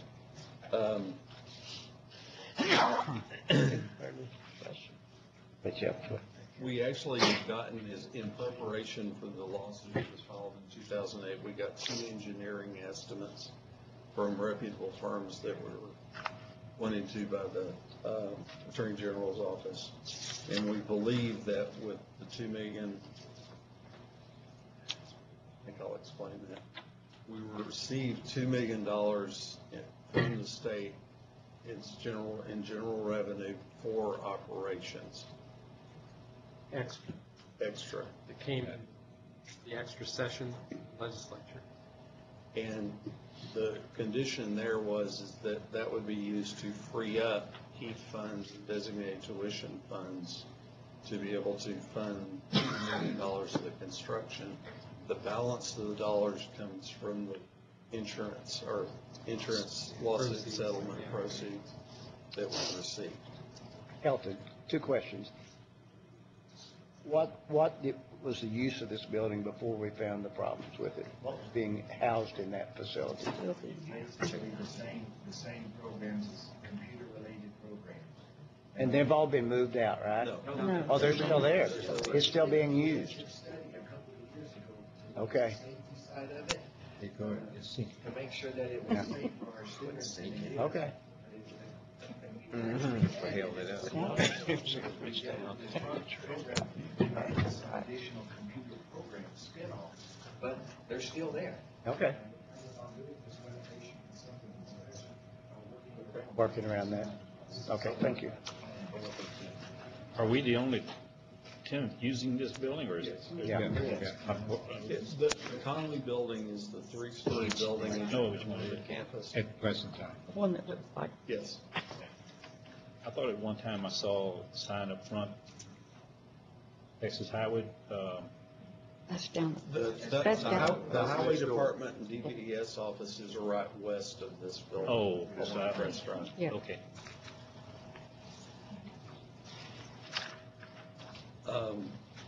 Wait a second, maybe a second question. No, that was it. He answered it, been one question. One answer gets So it's an answers both questions. Yes, and actually, the construction account will be almost 2.7 million, we believe. And, until we actually get a formal engineering study where they stamp it and guarantee specs, which we will require. With all the appropriate bonding and everything else. But given that those two engineering studies basically said that the $2 million, the 2.7 million should be able to do the construction. And what is going to happen? Is this really going to work? I mean, right now it's sinking. Push it up, or they are blowing it up, or pump it up? What is the we discussed it before. Yes. The fact is that the classroom and office section of the building has one type of piers. And the auditorium section, which is on the east side of the building, And you have has water on this. these? Water flowing? Yes. But the plan basically is to replace those straight piers that are the mismatched piers with bell piers. So the auditorium is going to be significantly, they'll have to break up the concrete and re-pour piers there and such. But This has been done before for similar projects. So it's going to work,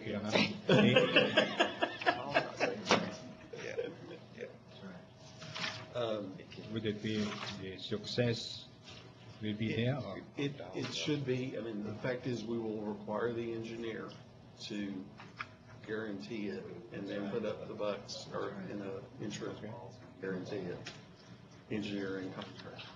So. And they guarantee what? It will work. But both of those Ours, the engineers bell said their piers are design stable. would guarantee. It's the straight piers that are unstable, so you'll just, Basically, yes. why did they do it that way? Don't know. Oh.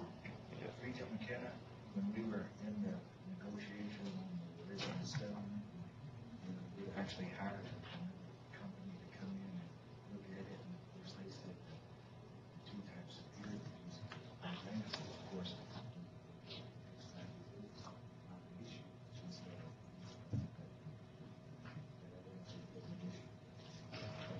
You had that original. Me neither. Do you have it, Mike? Mike, finishing up the minute orders here, but I think, would you please make sure by tomorrow, before we go to the voting process, you get the name of the company and put some background on the architect company also. Okay? I think they're going to do it. Yep, we will. We'll do it. He's got it. He's already delegated it. All right, that concludes the minute orders. Facility report starts on page F15, and all of our projects are progressing quite well. Family housing project, which is actually the next, I guess I'll talk about that in a minute, but all the projects are progressing. The original tuition revenue bond project at Waco for the HVAC replacement is now finished. The remaining two projects at Breckenridge and Brownwood for West Texas there were a few things left on the punch list, and so they're showing us 99%, but I think based on talking to Ray Monday, they're pretty well through those. And I think they've already moved in, so moving quite well. Have we been impacted by the air traffic construction, the control tower? Have we been impacted? Actually, yes. We actually got, I think it was 2 weeks ago, basically they built the first two sections of the 2 and then they stopped. And so we got to asking why, and basically the money with the air traffic, or the fee, was where the money for this project was coming from. And so TxDOT took $500,000 of state funds and moved that over to the project so the project can get going again. And so the next one you'll see the federal funds going down and TxDOT state funds going up. But anyway, so they should get back on that rather quickly. And the Workforce Learning Center at Harlingen is complete, and y'all are moving in.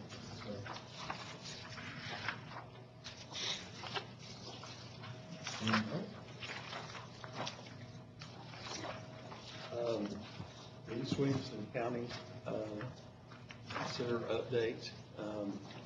Obviously, we have selected an architect.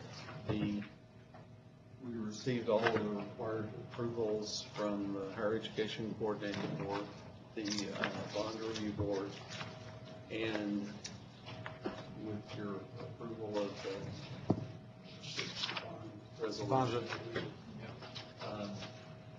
we should be able to sell bonds in the next 2 to 3 weeks. I believe. It might be around the 15th. Planning on selling the bonds. Bond resolution.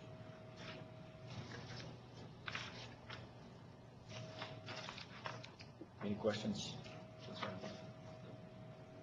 And the campus housing project is moving along quite well. There's actually houses that are in various stages of construction. They're doing 10 at a time, but as soon as the crew finish the gut job, if you will, from this one, they moved on to the next 10 and the next 10, and so it's actually moving rather quickly and smoothly.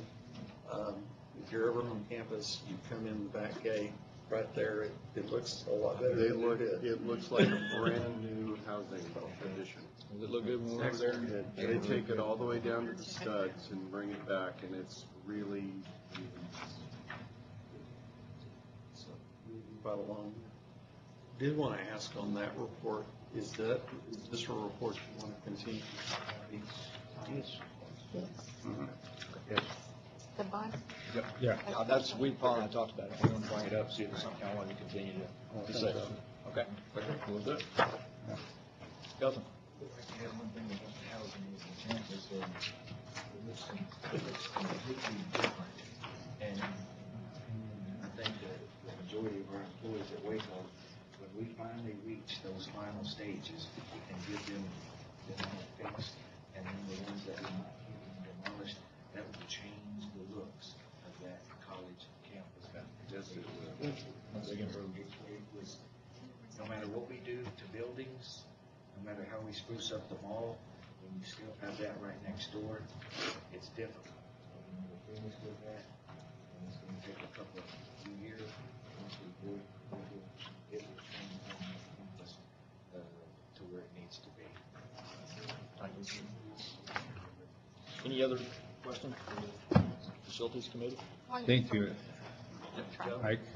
Are there any plans of ever selling any? Contract. You're open. Keep them in a rental? Well, I'll halfway answer that, or Elton can, but I know we looked at that years ago. The houses that we have and the ones that we will be left with, there's a demand for our students there. Okay. Okay. I actually had a meeting with some retirees that are living on campus in the older houses. And I mean, these are folks that I worked with 25 years ago that retired, and I haven't seen them in 20 years, and they're still living on campus.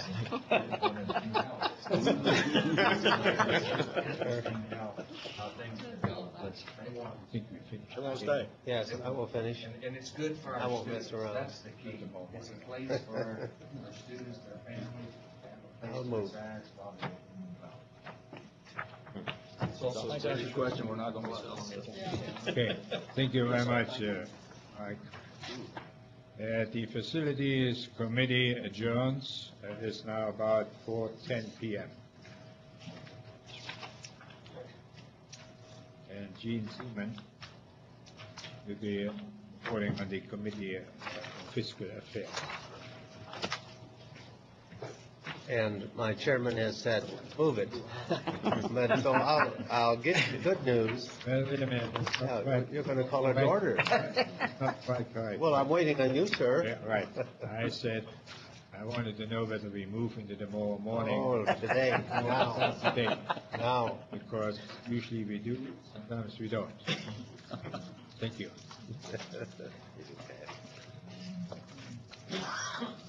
When you're ready. So you ready? I am ready. Okay, we'll call it order. Yes. Perfect. Would you like me to start? No, Oh, I'll make a comment first. We have a really heavy schedule. We're going to do it quickly, but we're going to hear everybody's comments. Let me give you the good news first. The market's down 5.12, one of those all-time busts. And the bond market is down 0.50 points. No, I'm just kidding, guys. Get your attention. We have our bond experts, I think, in the audience, so if we need to ask some questions.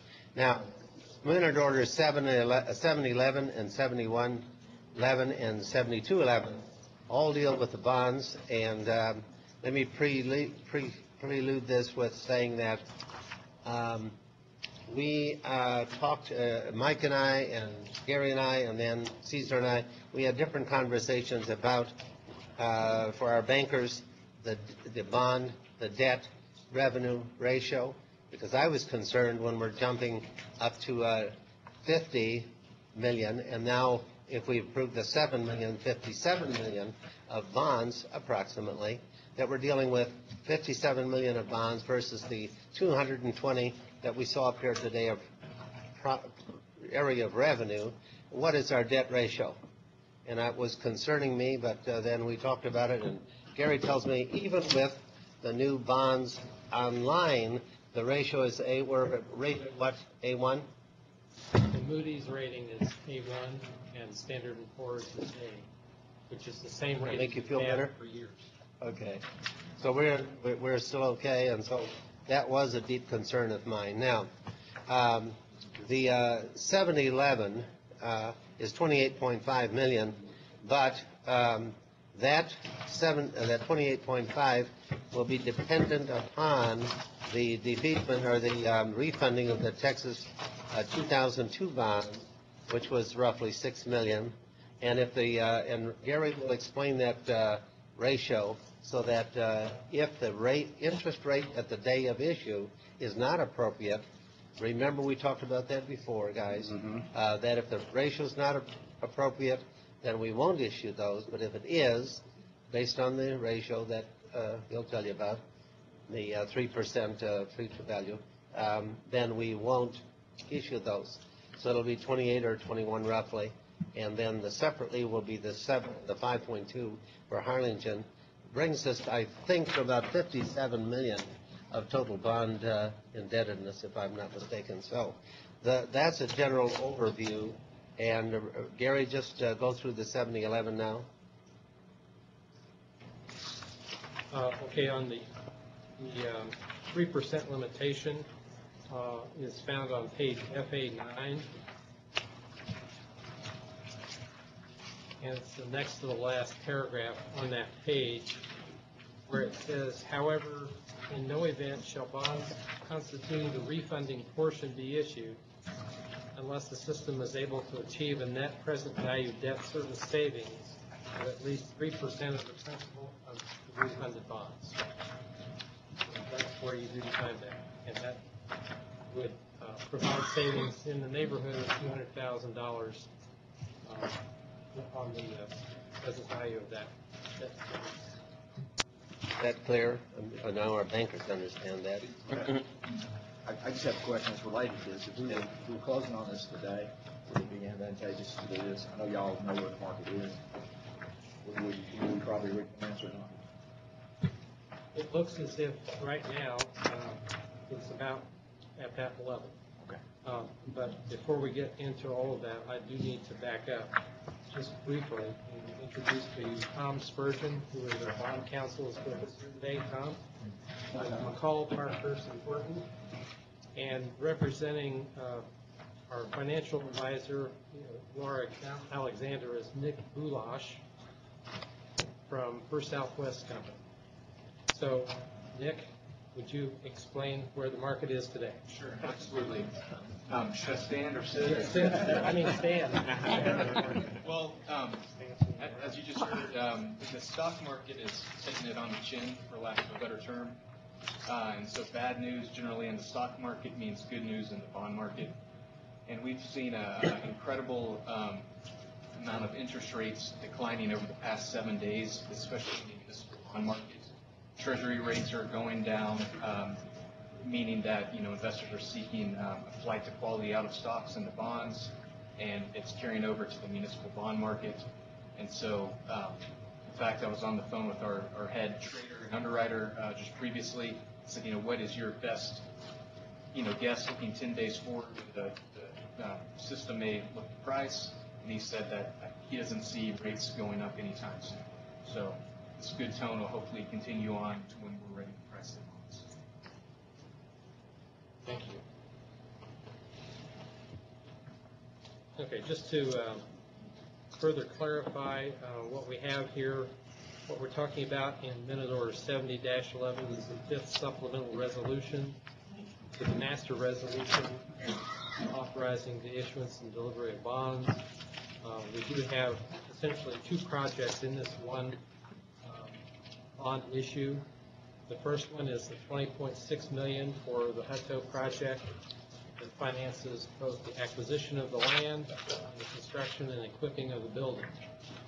How much was that? $20.6 million. 20.6? Yes. Okay.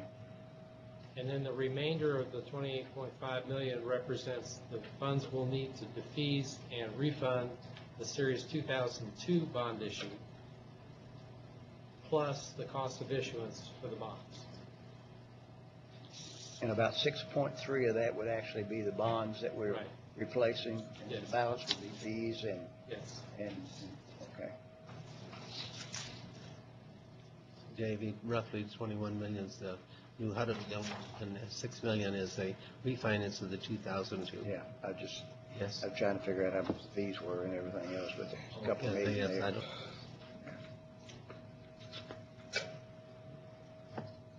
Okay, now just to further explain, without going through the entire bond resolution, the fifth supplemental resolution, just like to explain to you that when you approve this resolution, what it does is it delegates to the chair, the chancellor, and the vice chancellor of financial and administrative services the authority to complete the sale and approve any and all terms and any and all changes that might be necessary to the official statement or anything else to make this work. And that gives us a lot of flexibility in case pricing or whatever might need to be off a day or two one way or the other. We don't have to worry about trying to have another board meeting to approve final terms. So there is that. Then the other thing I'd like to comment on is starting on page FA 76-1 through page FA 7634 is what we call the preliminary official statement. And elsewhere in the resolution, you are providing an approval of the preliminary official statement along with any changes we might need to make to it before it becomes the final official statement. And this is just simply the presentation of this official statement to you for your approval. This official statement contains all the information that the public would need to understand what we're doing and to evaluate our process, although there's no guarantees made of any of the information in it. We've done our best to provide totally accurate information. And with that, I would like to call on Tom Spurgeon to give us any further comments he might like to make about the resolution, since he's the author of it. All right. Thank you. Actually, no, I think you did a great job of summarizing this. This is it's the fifth series under your master resolution, so it's very, very similar to what you've done on 4 previous occasions. As Dr. Regents mentioned, it's for the two-pronged purpose, and if refunding doesn't work, that part just simply doesn't get issued at the time. But this issue will be on parity with your other outstanding bonds. You were mentioning how many you have outstanding at this point. Bank of New York is your paying agent and the escrow agent if refunding takes place. It approves the OS and authorizes, as I mentioned earlier, the ability to go forward for really what we call a delegated financing, so that gives the flexibility to be able to go into the market when it seems to be the most opportune time. That's really about it. Okay, one other point that I can think of to tell you is this is being sold on a negotiated sale. There are 2 underwriters involved. One of them is Citibank, and the other is a hub firm. Steve Bradford. Right. Right. Steve Bradford. And that's being done on the advice of a financial advisor who's telling us that's probably the best way to go in this particular market. Any other comments on that? No, you're right on it, especially with the refunding transaction. You have to be able to have some flexibility there in terms of the structure and the pricing, so it lends itself to be a negotiated transaction. That's right. Okay. 7111. 7111, if you look at page FA 78, that begins the actual escrow agreement. We have our letter of attestation in front of that. But this is simply the escrow agreement to go with the refunding of bonds should that occur. And our escrow organization is the Bank of New York Mellon Trust Company, the escrow agent. They are also the organization that handles all the rest of our payments. They're a paying agent as well on all of the outstanding bonds. So that was an easy selection for that. And so we simply ask for your approval of this escrow agreement that goes with the refunding of the bonds. The next one is 7211, which is the $5.2 million for Harlingen. And if you look on 93, there's the timetable. We will be merely doing the concept of that at this time, and then voting on it formally in November at Sweetwater.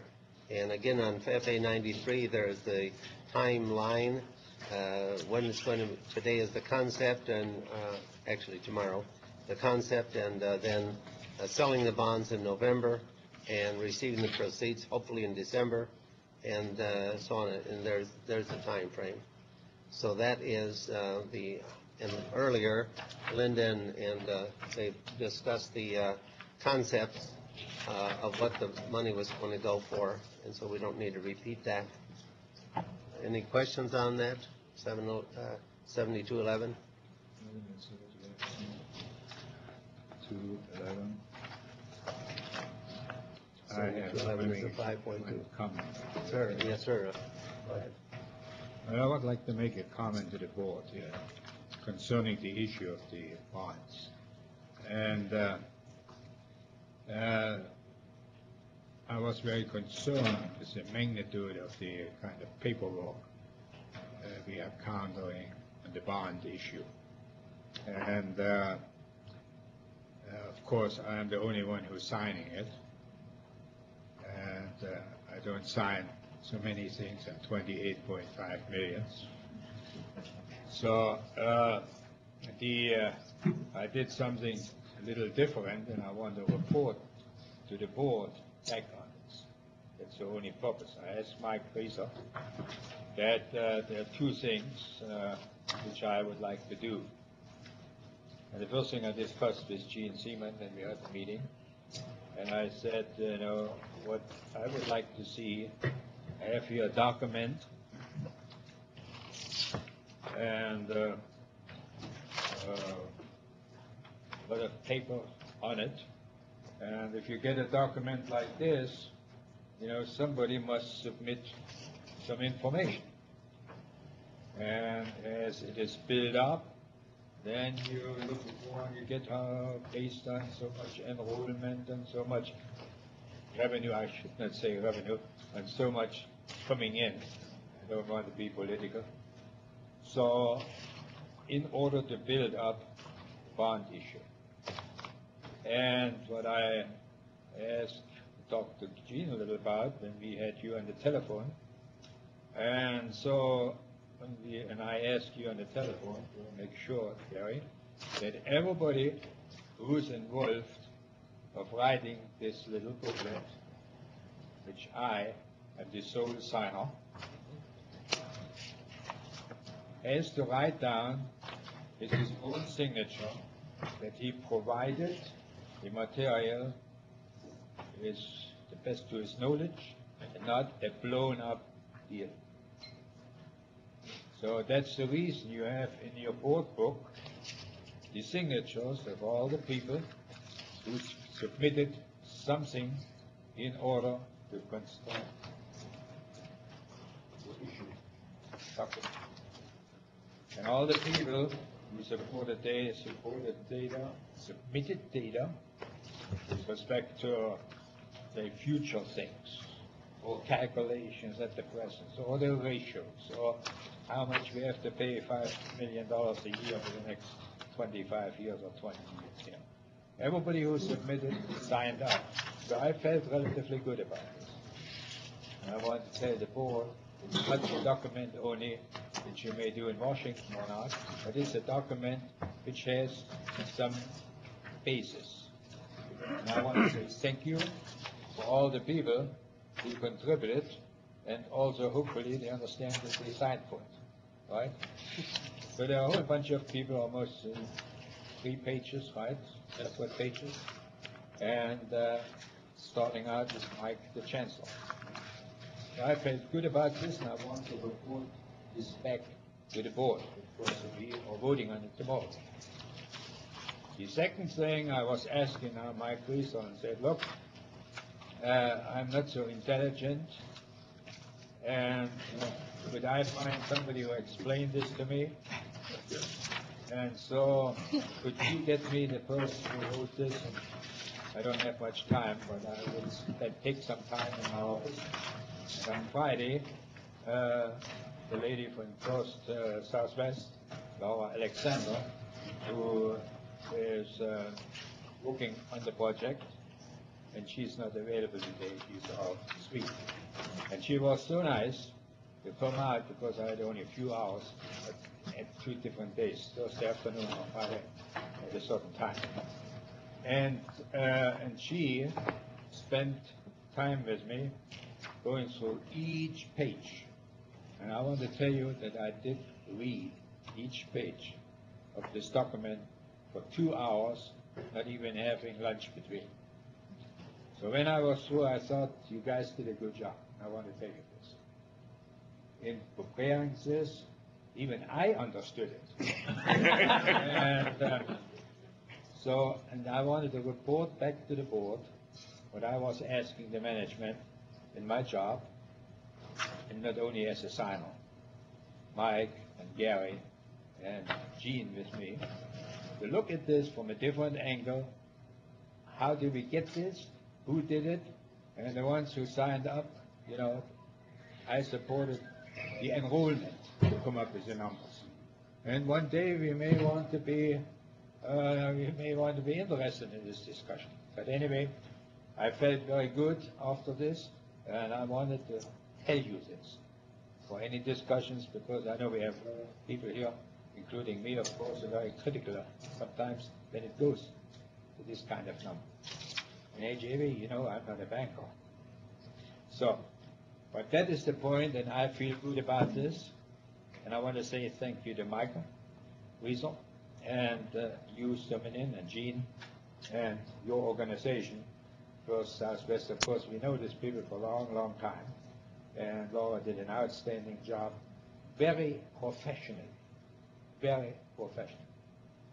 And so I feel good to recommend to the board to vote on it positively.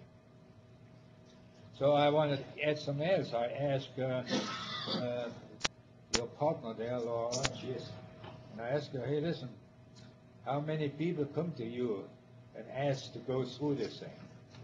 Particularly, I'm talking about the guys, not to submit something, but the guys who have to sign it. And she said, well, I have been there for 15 years, and I stopped here. So I recommend this information to you, and I feel comfortable at this time on basis what I had here.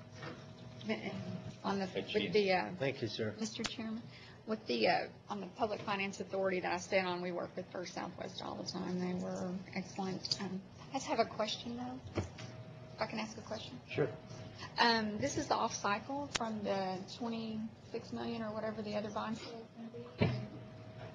This will be in November. We don't know what the bond market's going to be. Is there any opportunity for us to roll them and do it sooner with the 28 We had an extensive discussion about that, and we can't, because we have to now just tomorrow approve the concept of the next 5.2, and then we have to vote on it. So sequentially, I asked the question immediately. I said, Gary, let's roll it together. Let's save money. Can't do it, Linda. Wished we could. But this one's going to be issued immediately, and that's going to be actually 6 months from now. God only knows what the rates will be 6 months from now. But we get frozen in the next 2 weeks. But this first one rolling. Listen, Mike, I think, we have always problems, we come back and we are in an emergency and we need this, from the executive committee. Mike, reason.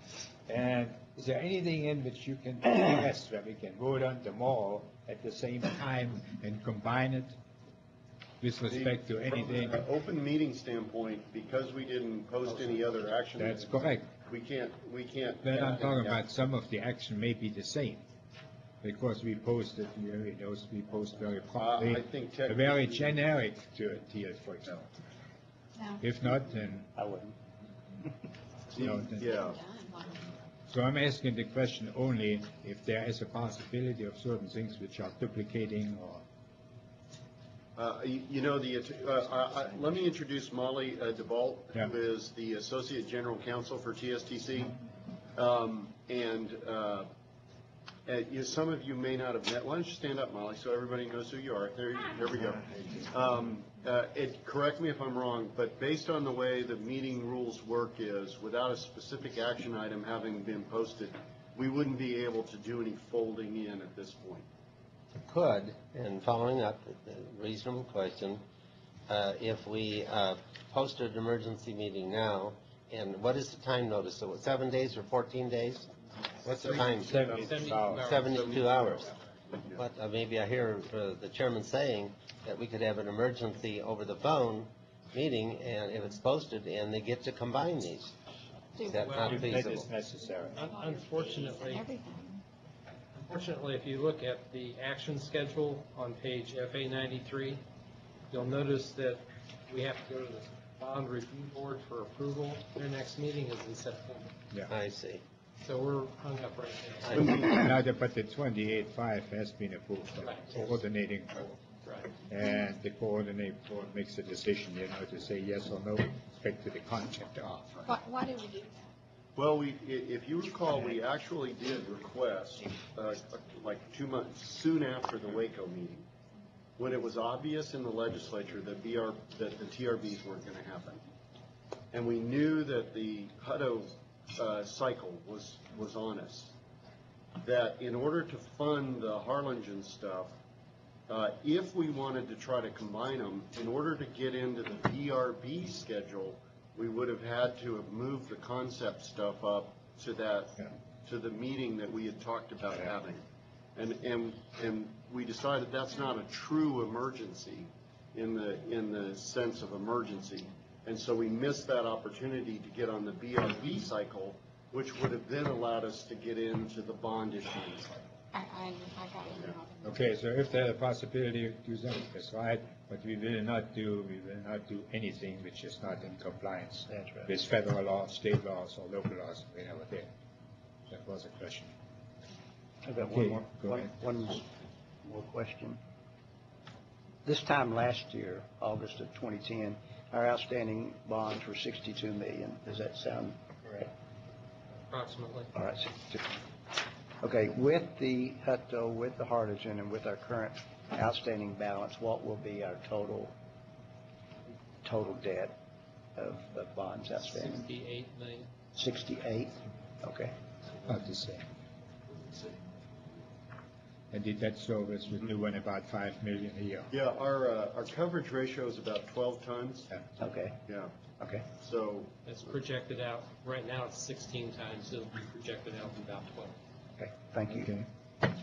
So that's super strong. That doesn't count any of the revenues we're going to receive from the Hutto purchase. That's existing revenues Help without. us with those payments. Thank you. Great question, Jamie. Any other questions? Okay, Gary, if you can rather expeditiously, the rest of them are more simple. All right. Okay, the next minute order is number 5711. It's on the consent agenda for signature authorizations. We've seen this many times. We have Rodolfo Rodriguez has been deleted and Carolina has been added to Burlington for personnel changes. And you'll see that on page FA 98. Those are the only changes.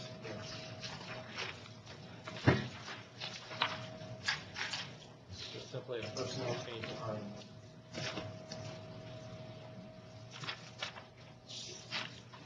Ready for the next one?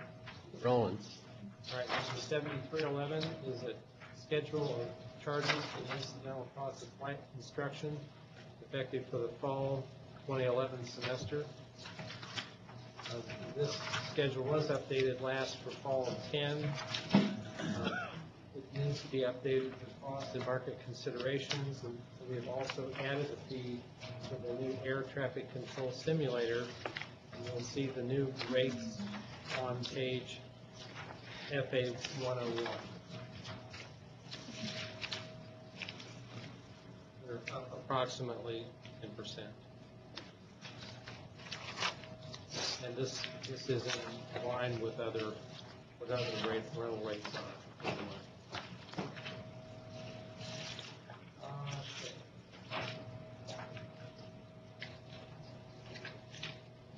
All right, number 7411 is an amended schedule of room and board rates effective spring 2012.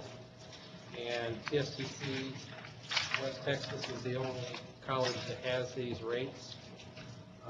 We would like to have the rates raised, as you can see on page FA 103, due to a rapidly rising food costs.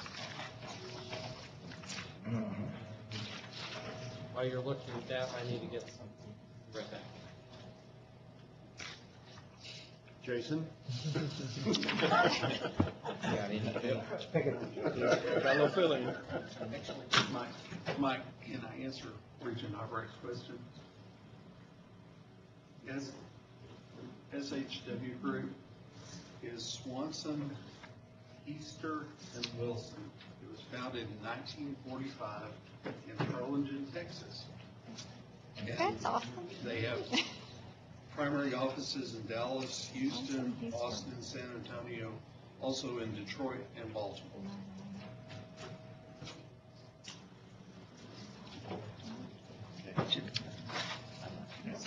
Was it Chicago? No. Thank you.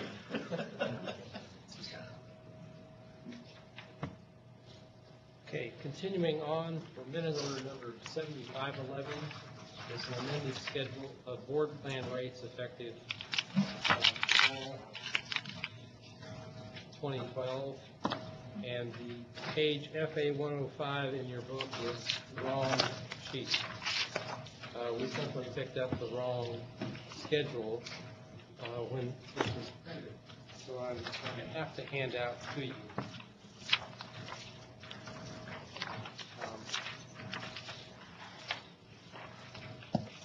A replacement page, and I'm very sorry to do it. Oh.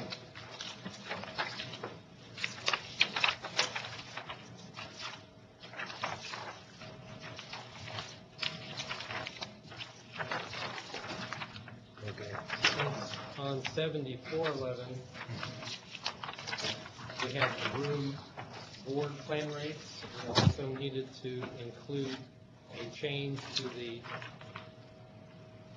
board plan rates, which is simply the food part of it, for Sweetwater. And that's your replacement page FA 105. And these rates would be in concurrence or in conjunction with the other rates for the room/board team.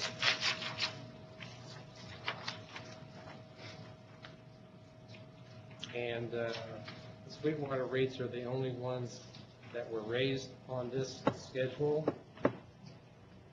And I've checked with Harlingen and Waco, and their rates were okay.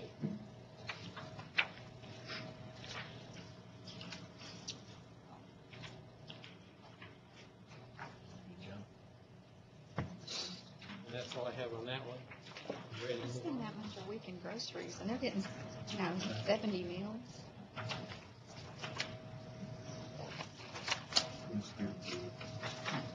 Like 2 baskets going on.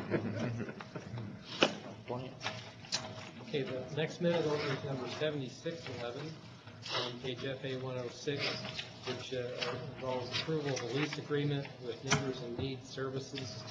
Neighbors in Need Services, Inc. provide the site for the operation of the Early Head Start program at PSTC Harlingen. This organization has been on this location for about 10 years. It does provide a great service to the students of the college, and they need to continue to lease about 18,624 square feet of land for a 5-year period at a rate of $1 per year.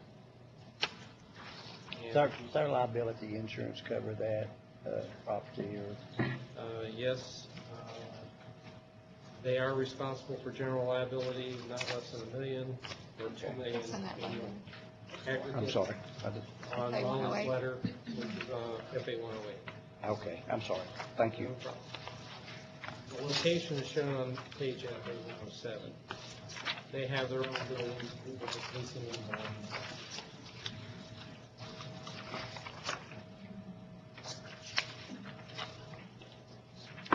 The next minute order is number 77-11 on page FA 110. This involves approval for financing of IT equipment and software to continue implementation of the information technology service paradigm.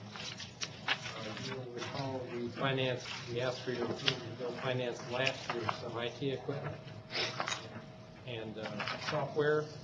Those projects are coming along.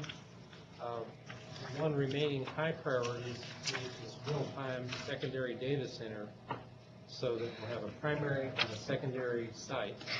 for all of TSTC's essential systems to protect from service disruptions or disasters. And we're looking for financing $437,000 with the Texas Public Finance Authority for 5 years, expending these funds in FY12.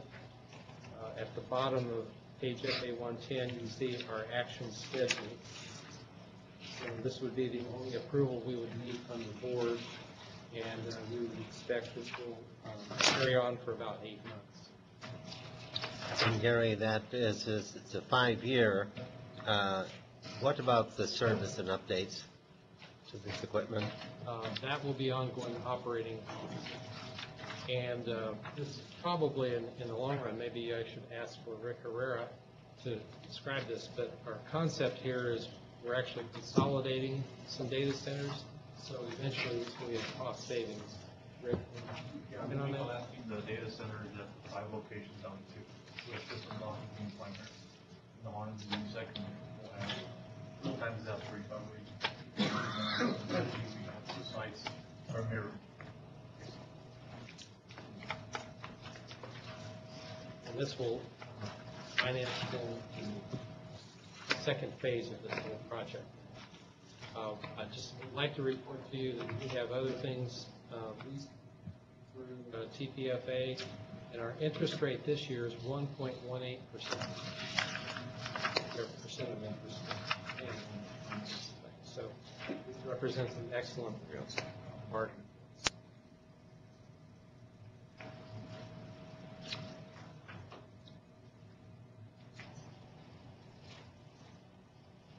Okay, then the next minute order is number 811. This is on the consent agenda. Approval of the TSBC Regents Circle operating plan for September 1st, 11 through August 31st, 12. And of course, the Regents Circle has been in operation since 2000, and their purpose is only to support the components of Texas State Technical College. We're required to approve their annual operating plan because they do use some of our resources in their operation. Their operating plan is shown on pages FA 113 and FA 114. And they are general in nature and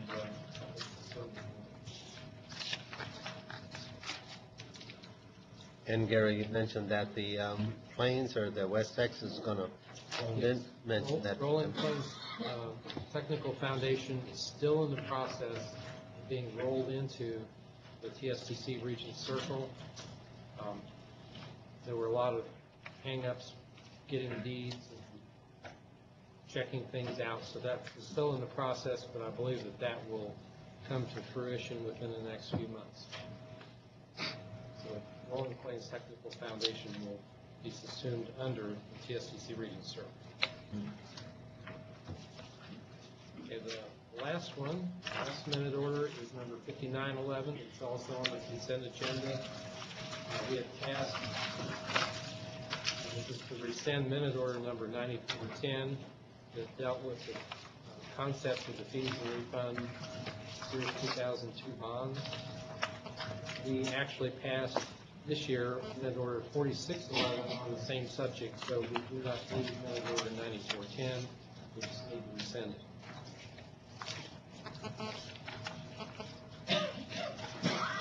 And that concludes the minute orders.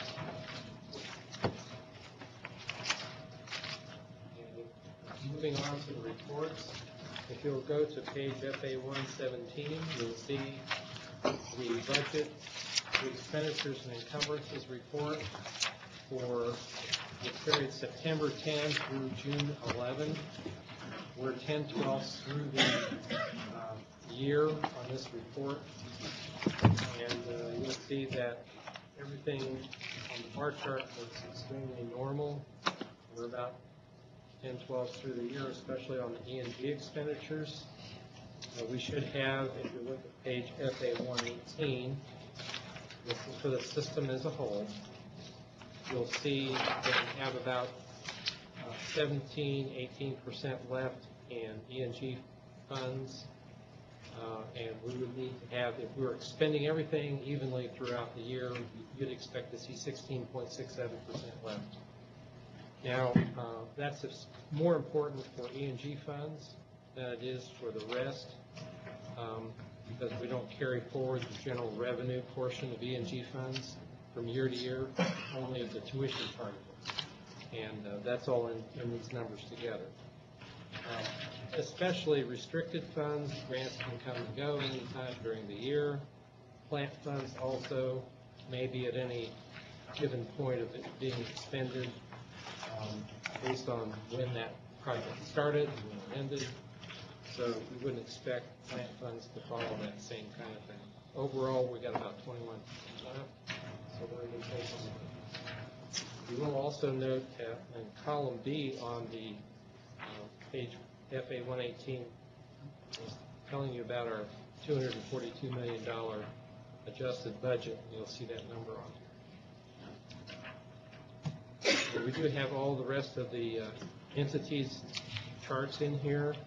Unless you have a question, I'll skip on to the next report.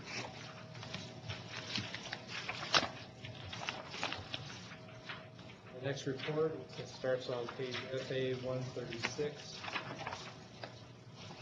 This is a restricted revenue 5-year trend analysis, September through June. And you'll notice that our restricted revenue for the most part is up for 11 and certainly up from 2007 for the current year. In the future, we're going to see the charts, West Texas, Abilene, Brownwood. Will that all just be West Texas? That'll all be, it will get consolidated, yes. If you look at page FA 137, you'll see the breakout by each of our components, and you'll see the effect on federal financial aid versus other federally funded restricted funds. And you'll see that the federal financial aid is a large part of the total. This year, September through June, over $29 million in the total line on page, on line 33.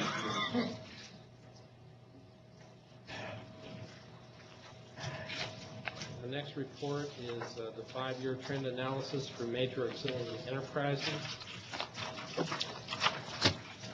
The first one on page FA 139 for the chart is for food service, and 2 of our colleges are in the black, and West Texas is slightly not in the black by about $14,000. And this is through the end of the spring semester, ending April. We talked about the food costs. Yes. I was joking thinking to myself, the drought must be in West Texas, Linda, but what's happening with the food costs? Our food costs, they're going up 8%, they've told us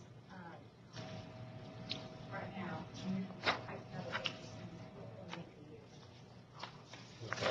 Caterer or the supplier? Where does that come from? Well, it's from, I guess, our supplier. Supplier.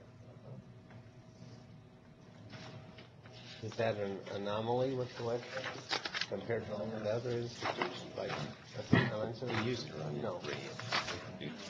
The other institutions had set their rates up a little bit earlier, and are still feeling that they don't need to have an increase because of that. Okay. All right. The next report is on page FA 141. That's the 5-year trend analysis of housing operations through spring semester ending April. And all of those operations look good. The revenues at Waco are down. Of course, they have taken some houses out of inventory because of the project to remodel those houses.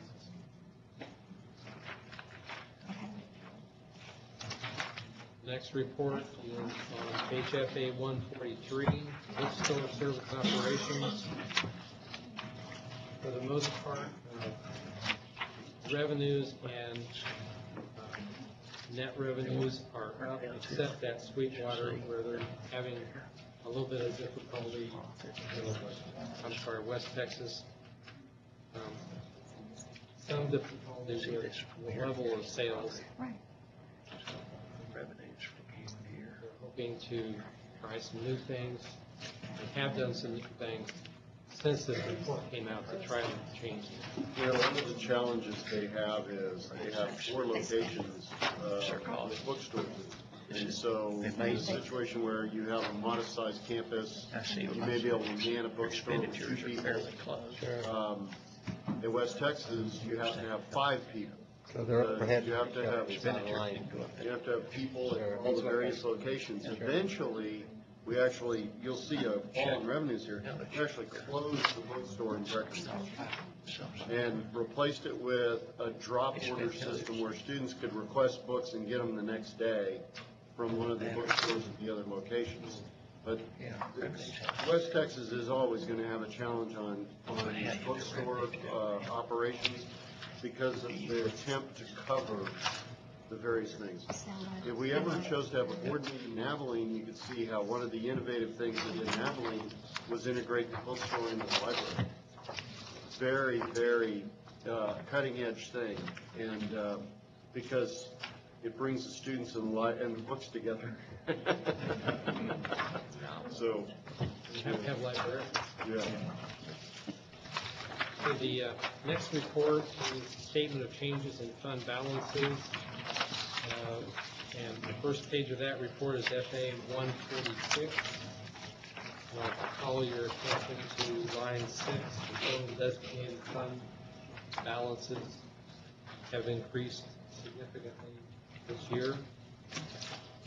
Naturally, a lot of the funds we used to collect in auxiliary are now in designated tuition, so there are a lot of these funds that are basically being phased out in the auxiliary area. Looking at page FA 147, on line 19, the West Texas bookstore does have a deficit balance, but they did take some corrective actions. They are hoping this will be better at year end. And on that same page, 147, Waco and Harlingen auxiliary administration items show a deficit balance. And we'll cover that out of other auxiliaries before the end of the year. So that's a normal.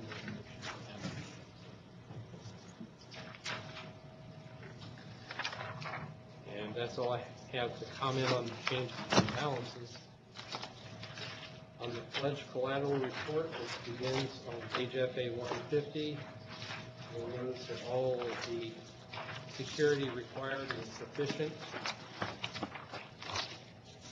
So that is in good shape. And the quarterly investment report starts on page FA 152. We'll call your attention to a new entry on page 152. And that would be for Compass Bank Waco. We've moved about $18 million out of text pool and have put it into Compass Bank. Of course, that's fully collateralized. In order to improve the return on investment, we were down to, I think the lowest at text pool I saw was 0.0497% annual return. So we're getting significantly better return here. We've got quite a bit in money market accounts, which is very flexible. We can pull that out as we need it for the construction projects. This is the Series 2009 bond money. And we also have laddered a bunch of CDs to also improve that. And dropping down to the last page of the investment report, on page FA 155, on line 125, we have a weighted average rate of interest of 0.57%. That's not great. Our 3-year benchmark is 0.79%. We're hoping that as we leave that money in Compass, it'll come up a little bit because it was being weighted quite a bit by the tax pool with that low rate. Okay, the next report is the summary of Series 2009 bond proceeds. And there's a chart on FA 157. The report is on page 158. And this is as of May 31st, 11. And as of that point in time, we have a total of $19,523,770, actually in Texas Pool and Compass Bank together. Unexpended of that would be $18,711,000. It's starting to move out a little faster now. If I were to give you a up-to-date number today, I think it'd be around 14. It's coming down as the expenditures are being made. And that concludes the reports. Thank you, sir. Any questions for the fiscal committee? Mr. Chairman, thank you. Thank you. The Fiscal Affairs Committee adjourns now. It is 5 p.m. The chair is reconvening the Committee of the Whole at 5:01 p.m.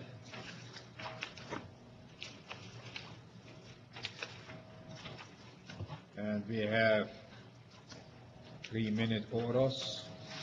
The first item is the minute order 7811, naming of buildings and other PSTC assets. The next item is the minute order 60-11, consent, position of minute order 99-01. The third minute order is the 79-11, naming of the new culinary arts center at the Texas State Technical College, Waco. And Mike, would you briefly pursue the minute orders? Yes, the first one. The first one is an updating of the policy statement that governs the way that we name significant assets.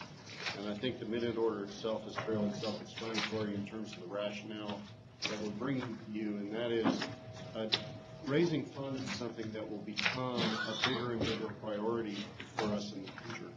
And we started on this as recently as just 4 or 5 months ago. We began to really focus on this. We're actually beginning to see some traction right away. And so one of the things that we wanted to do was make sure we tidy up the way that we do these sorts of things, and to make it to provide the development officers with a more consistent way to communicate to potential large donors the processes with which we will consider a naming of a significant asset. As is our convention, what we're asking you to consider doing is to reaffirm the fact that the board actually has the authority, which is already what you have, to name assets. And then our natural response would then be to go back to the SOS that is driven by this and clean that up too. In that process, we're going to form a new committee that considers requests for this sort of thing, and the committee will be made up of various executives and perhaps even a region or two if anybody would like to serve in that capacity. It's totally up to you. But if not, then management will make up the committee, and we will then receive those requests and then bring them directly to you with a recommendation from management as to any significant asset. This is typical for schools of all different sizes, that this sort of thing is done, and so that's what the first minute order is about.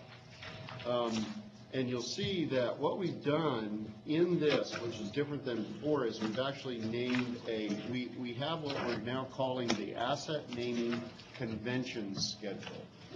What this allows you to do in the future is without having to redo the policy statement each time, management can bring to you the schedule and then say, do we have your permission to use this schedule when we communicate with potential donors about how we would consider significant assets?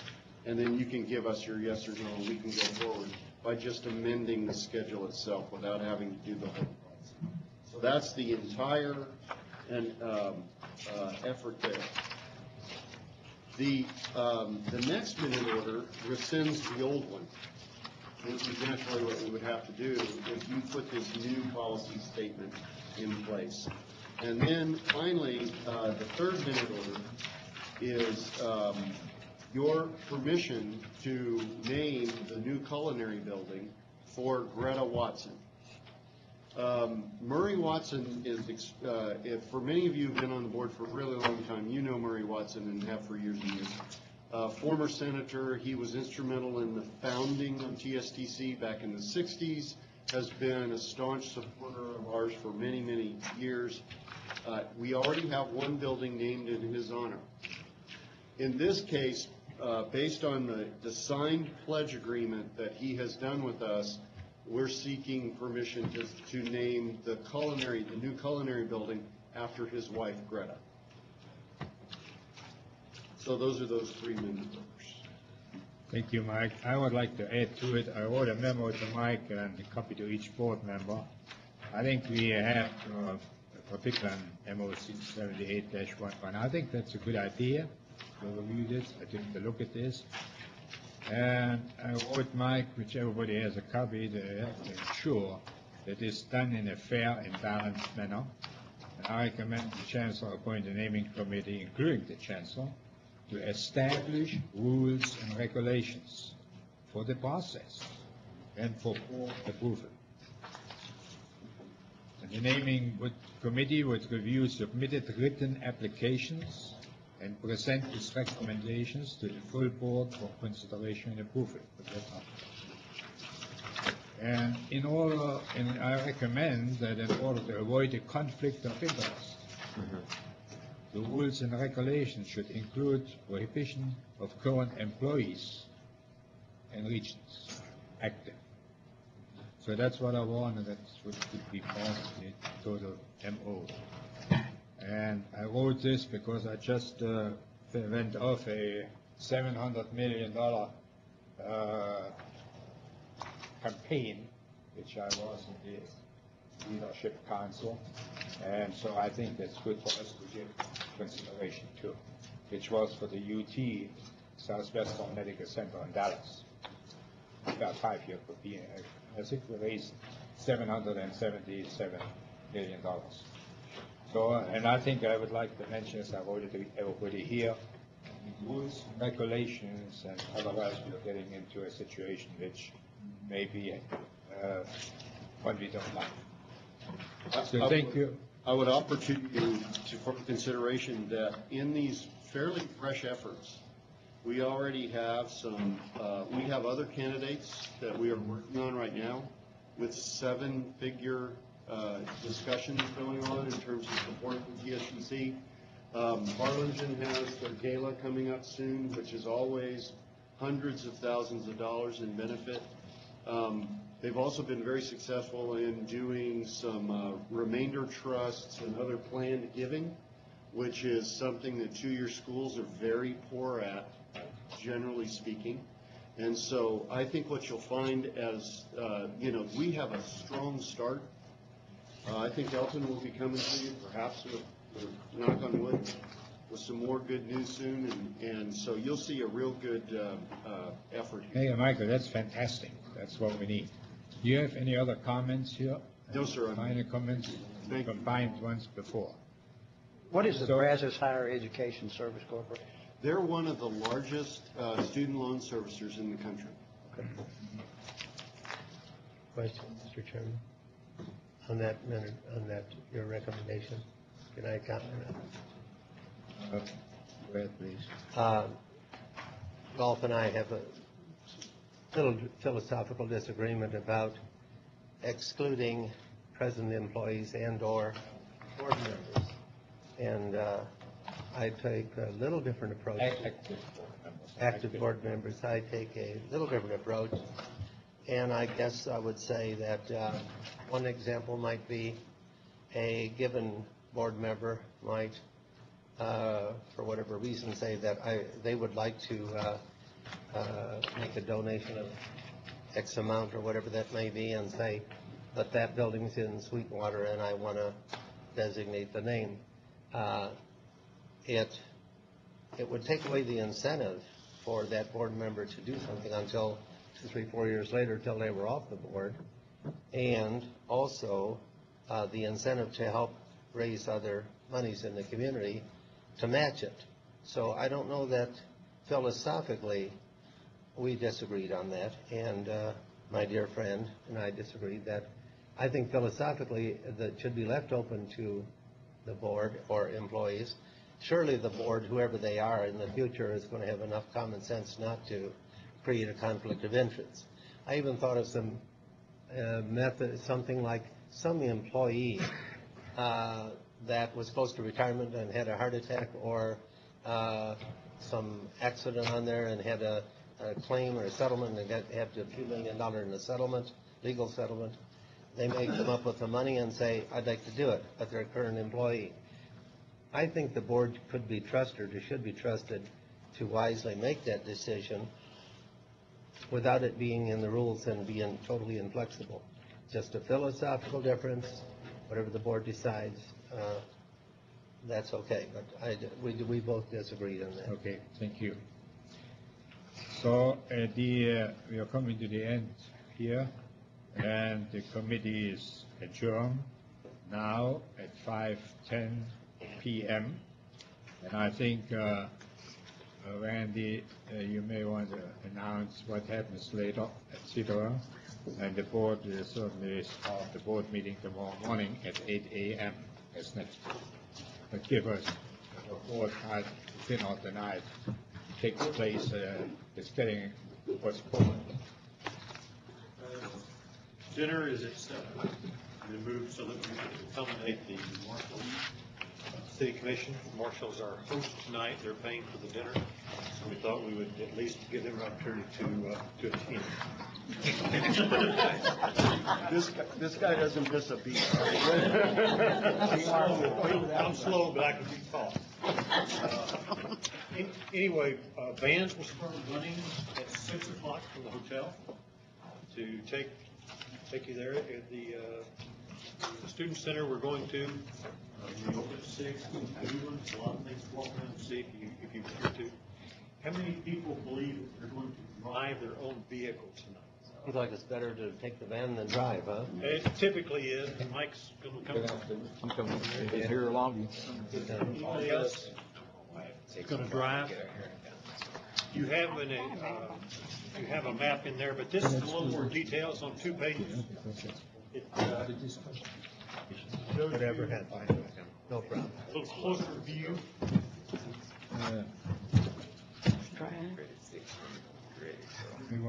Yes, sir. The van will start at 6. As a matter of fact, we'll have 2 vans they'll run. Gee, did you say you wanted to leave? I'm going to ride the van. Well, if you're going to ride the van, you won't need it unless you want to navigate. But that's okay. I'm like a real good backseat driver. Well, you can check. You can check him out on his anyway, it's going to be a nice evening. It's a brand new place. ETBU has been very gracious to allow us to use it. East Texas Baptist University. Dr. Doug Oliver, president of ETBU, will be there tonight. He's at your table, Rob. And so anyway, everybody have a chance to meet him. So we can assume there won't be a keg and dancing. Let me tell you a conversation I had with Mike since he brought it up. A good friend of mine, after Rob got me in Waco last time in the men's room with Elton down there, and he said, Elton has set the bar high, Randy. Pay attention with bringing in What's the definition of fall? Wait a minute, what's it in the men's room? You know, when women are at the dinner table, they say, let's go to the ladies' room. Do you ever hear men say, let's go to the men's room? They meet there. So they don't have the silent thing, you know? Okay, Gene, so now you're making it a woman. So I said, I've got a good friend that's on the board of Kilgore Community College, Kilgore College. They have the Kilgore Rangerettes. All right. And so I'm going to call him, and I did, and said,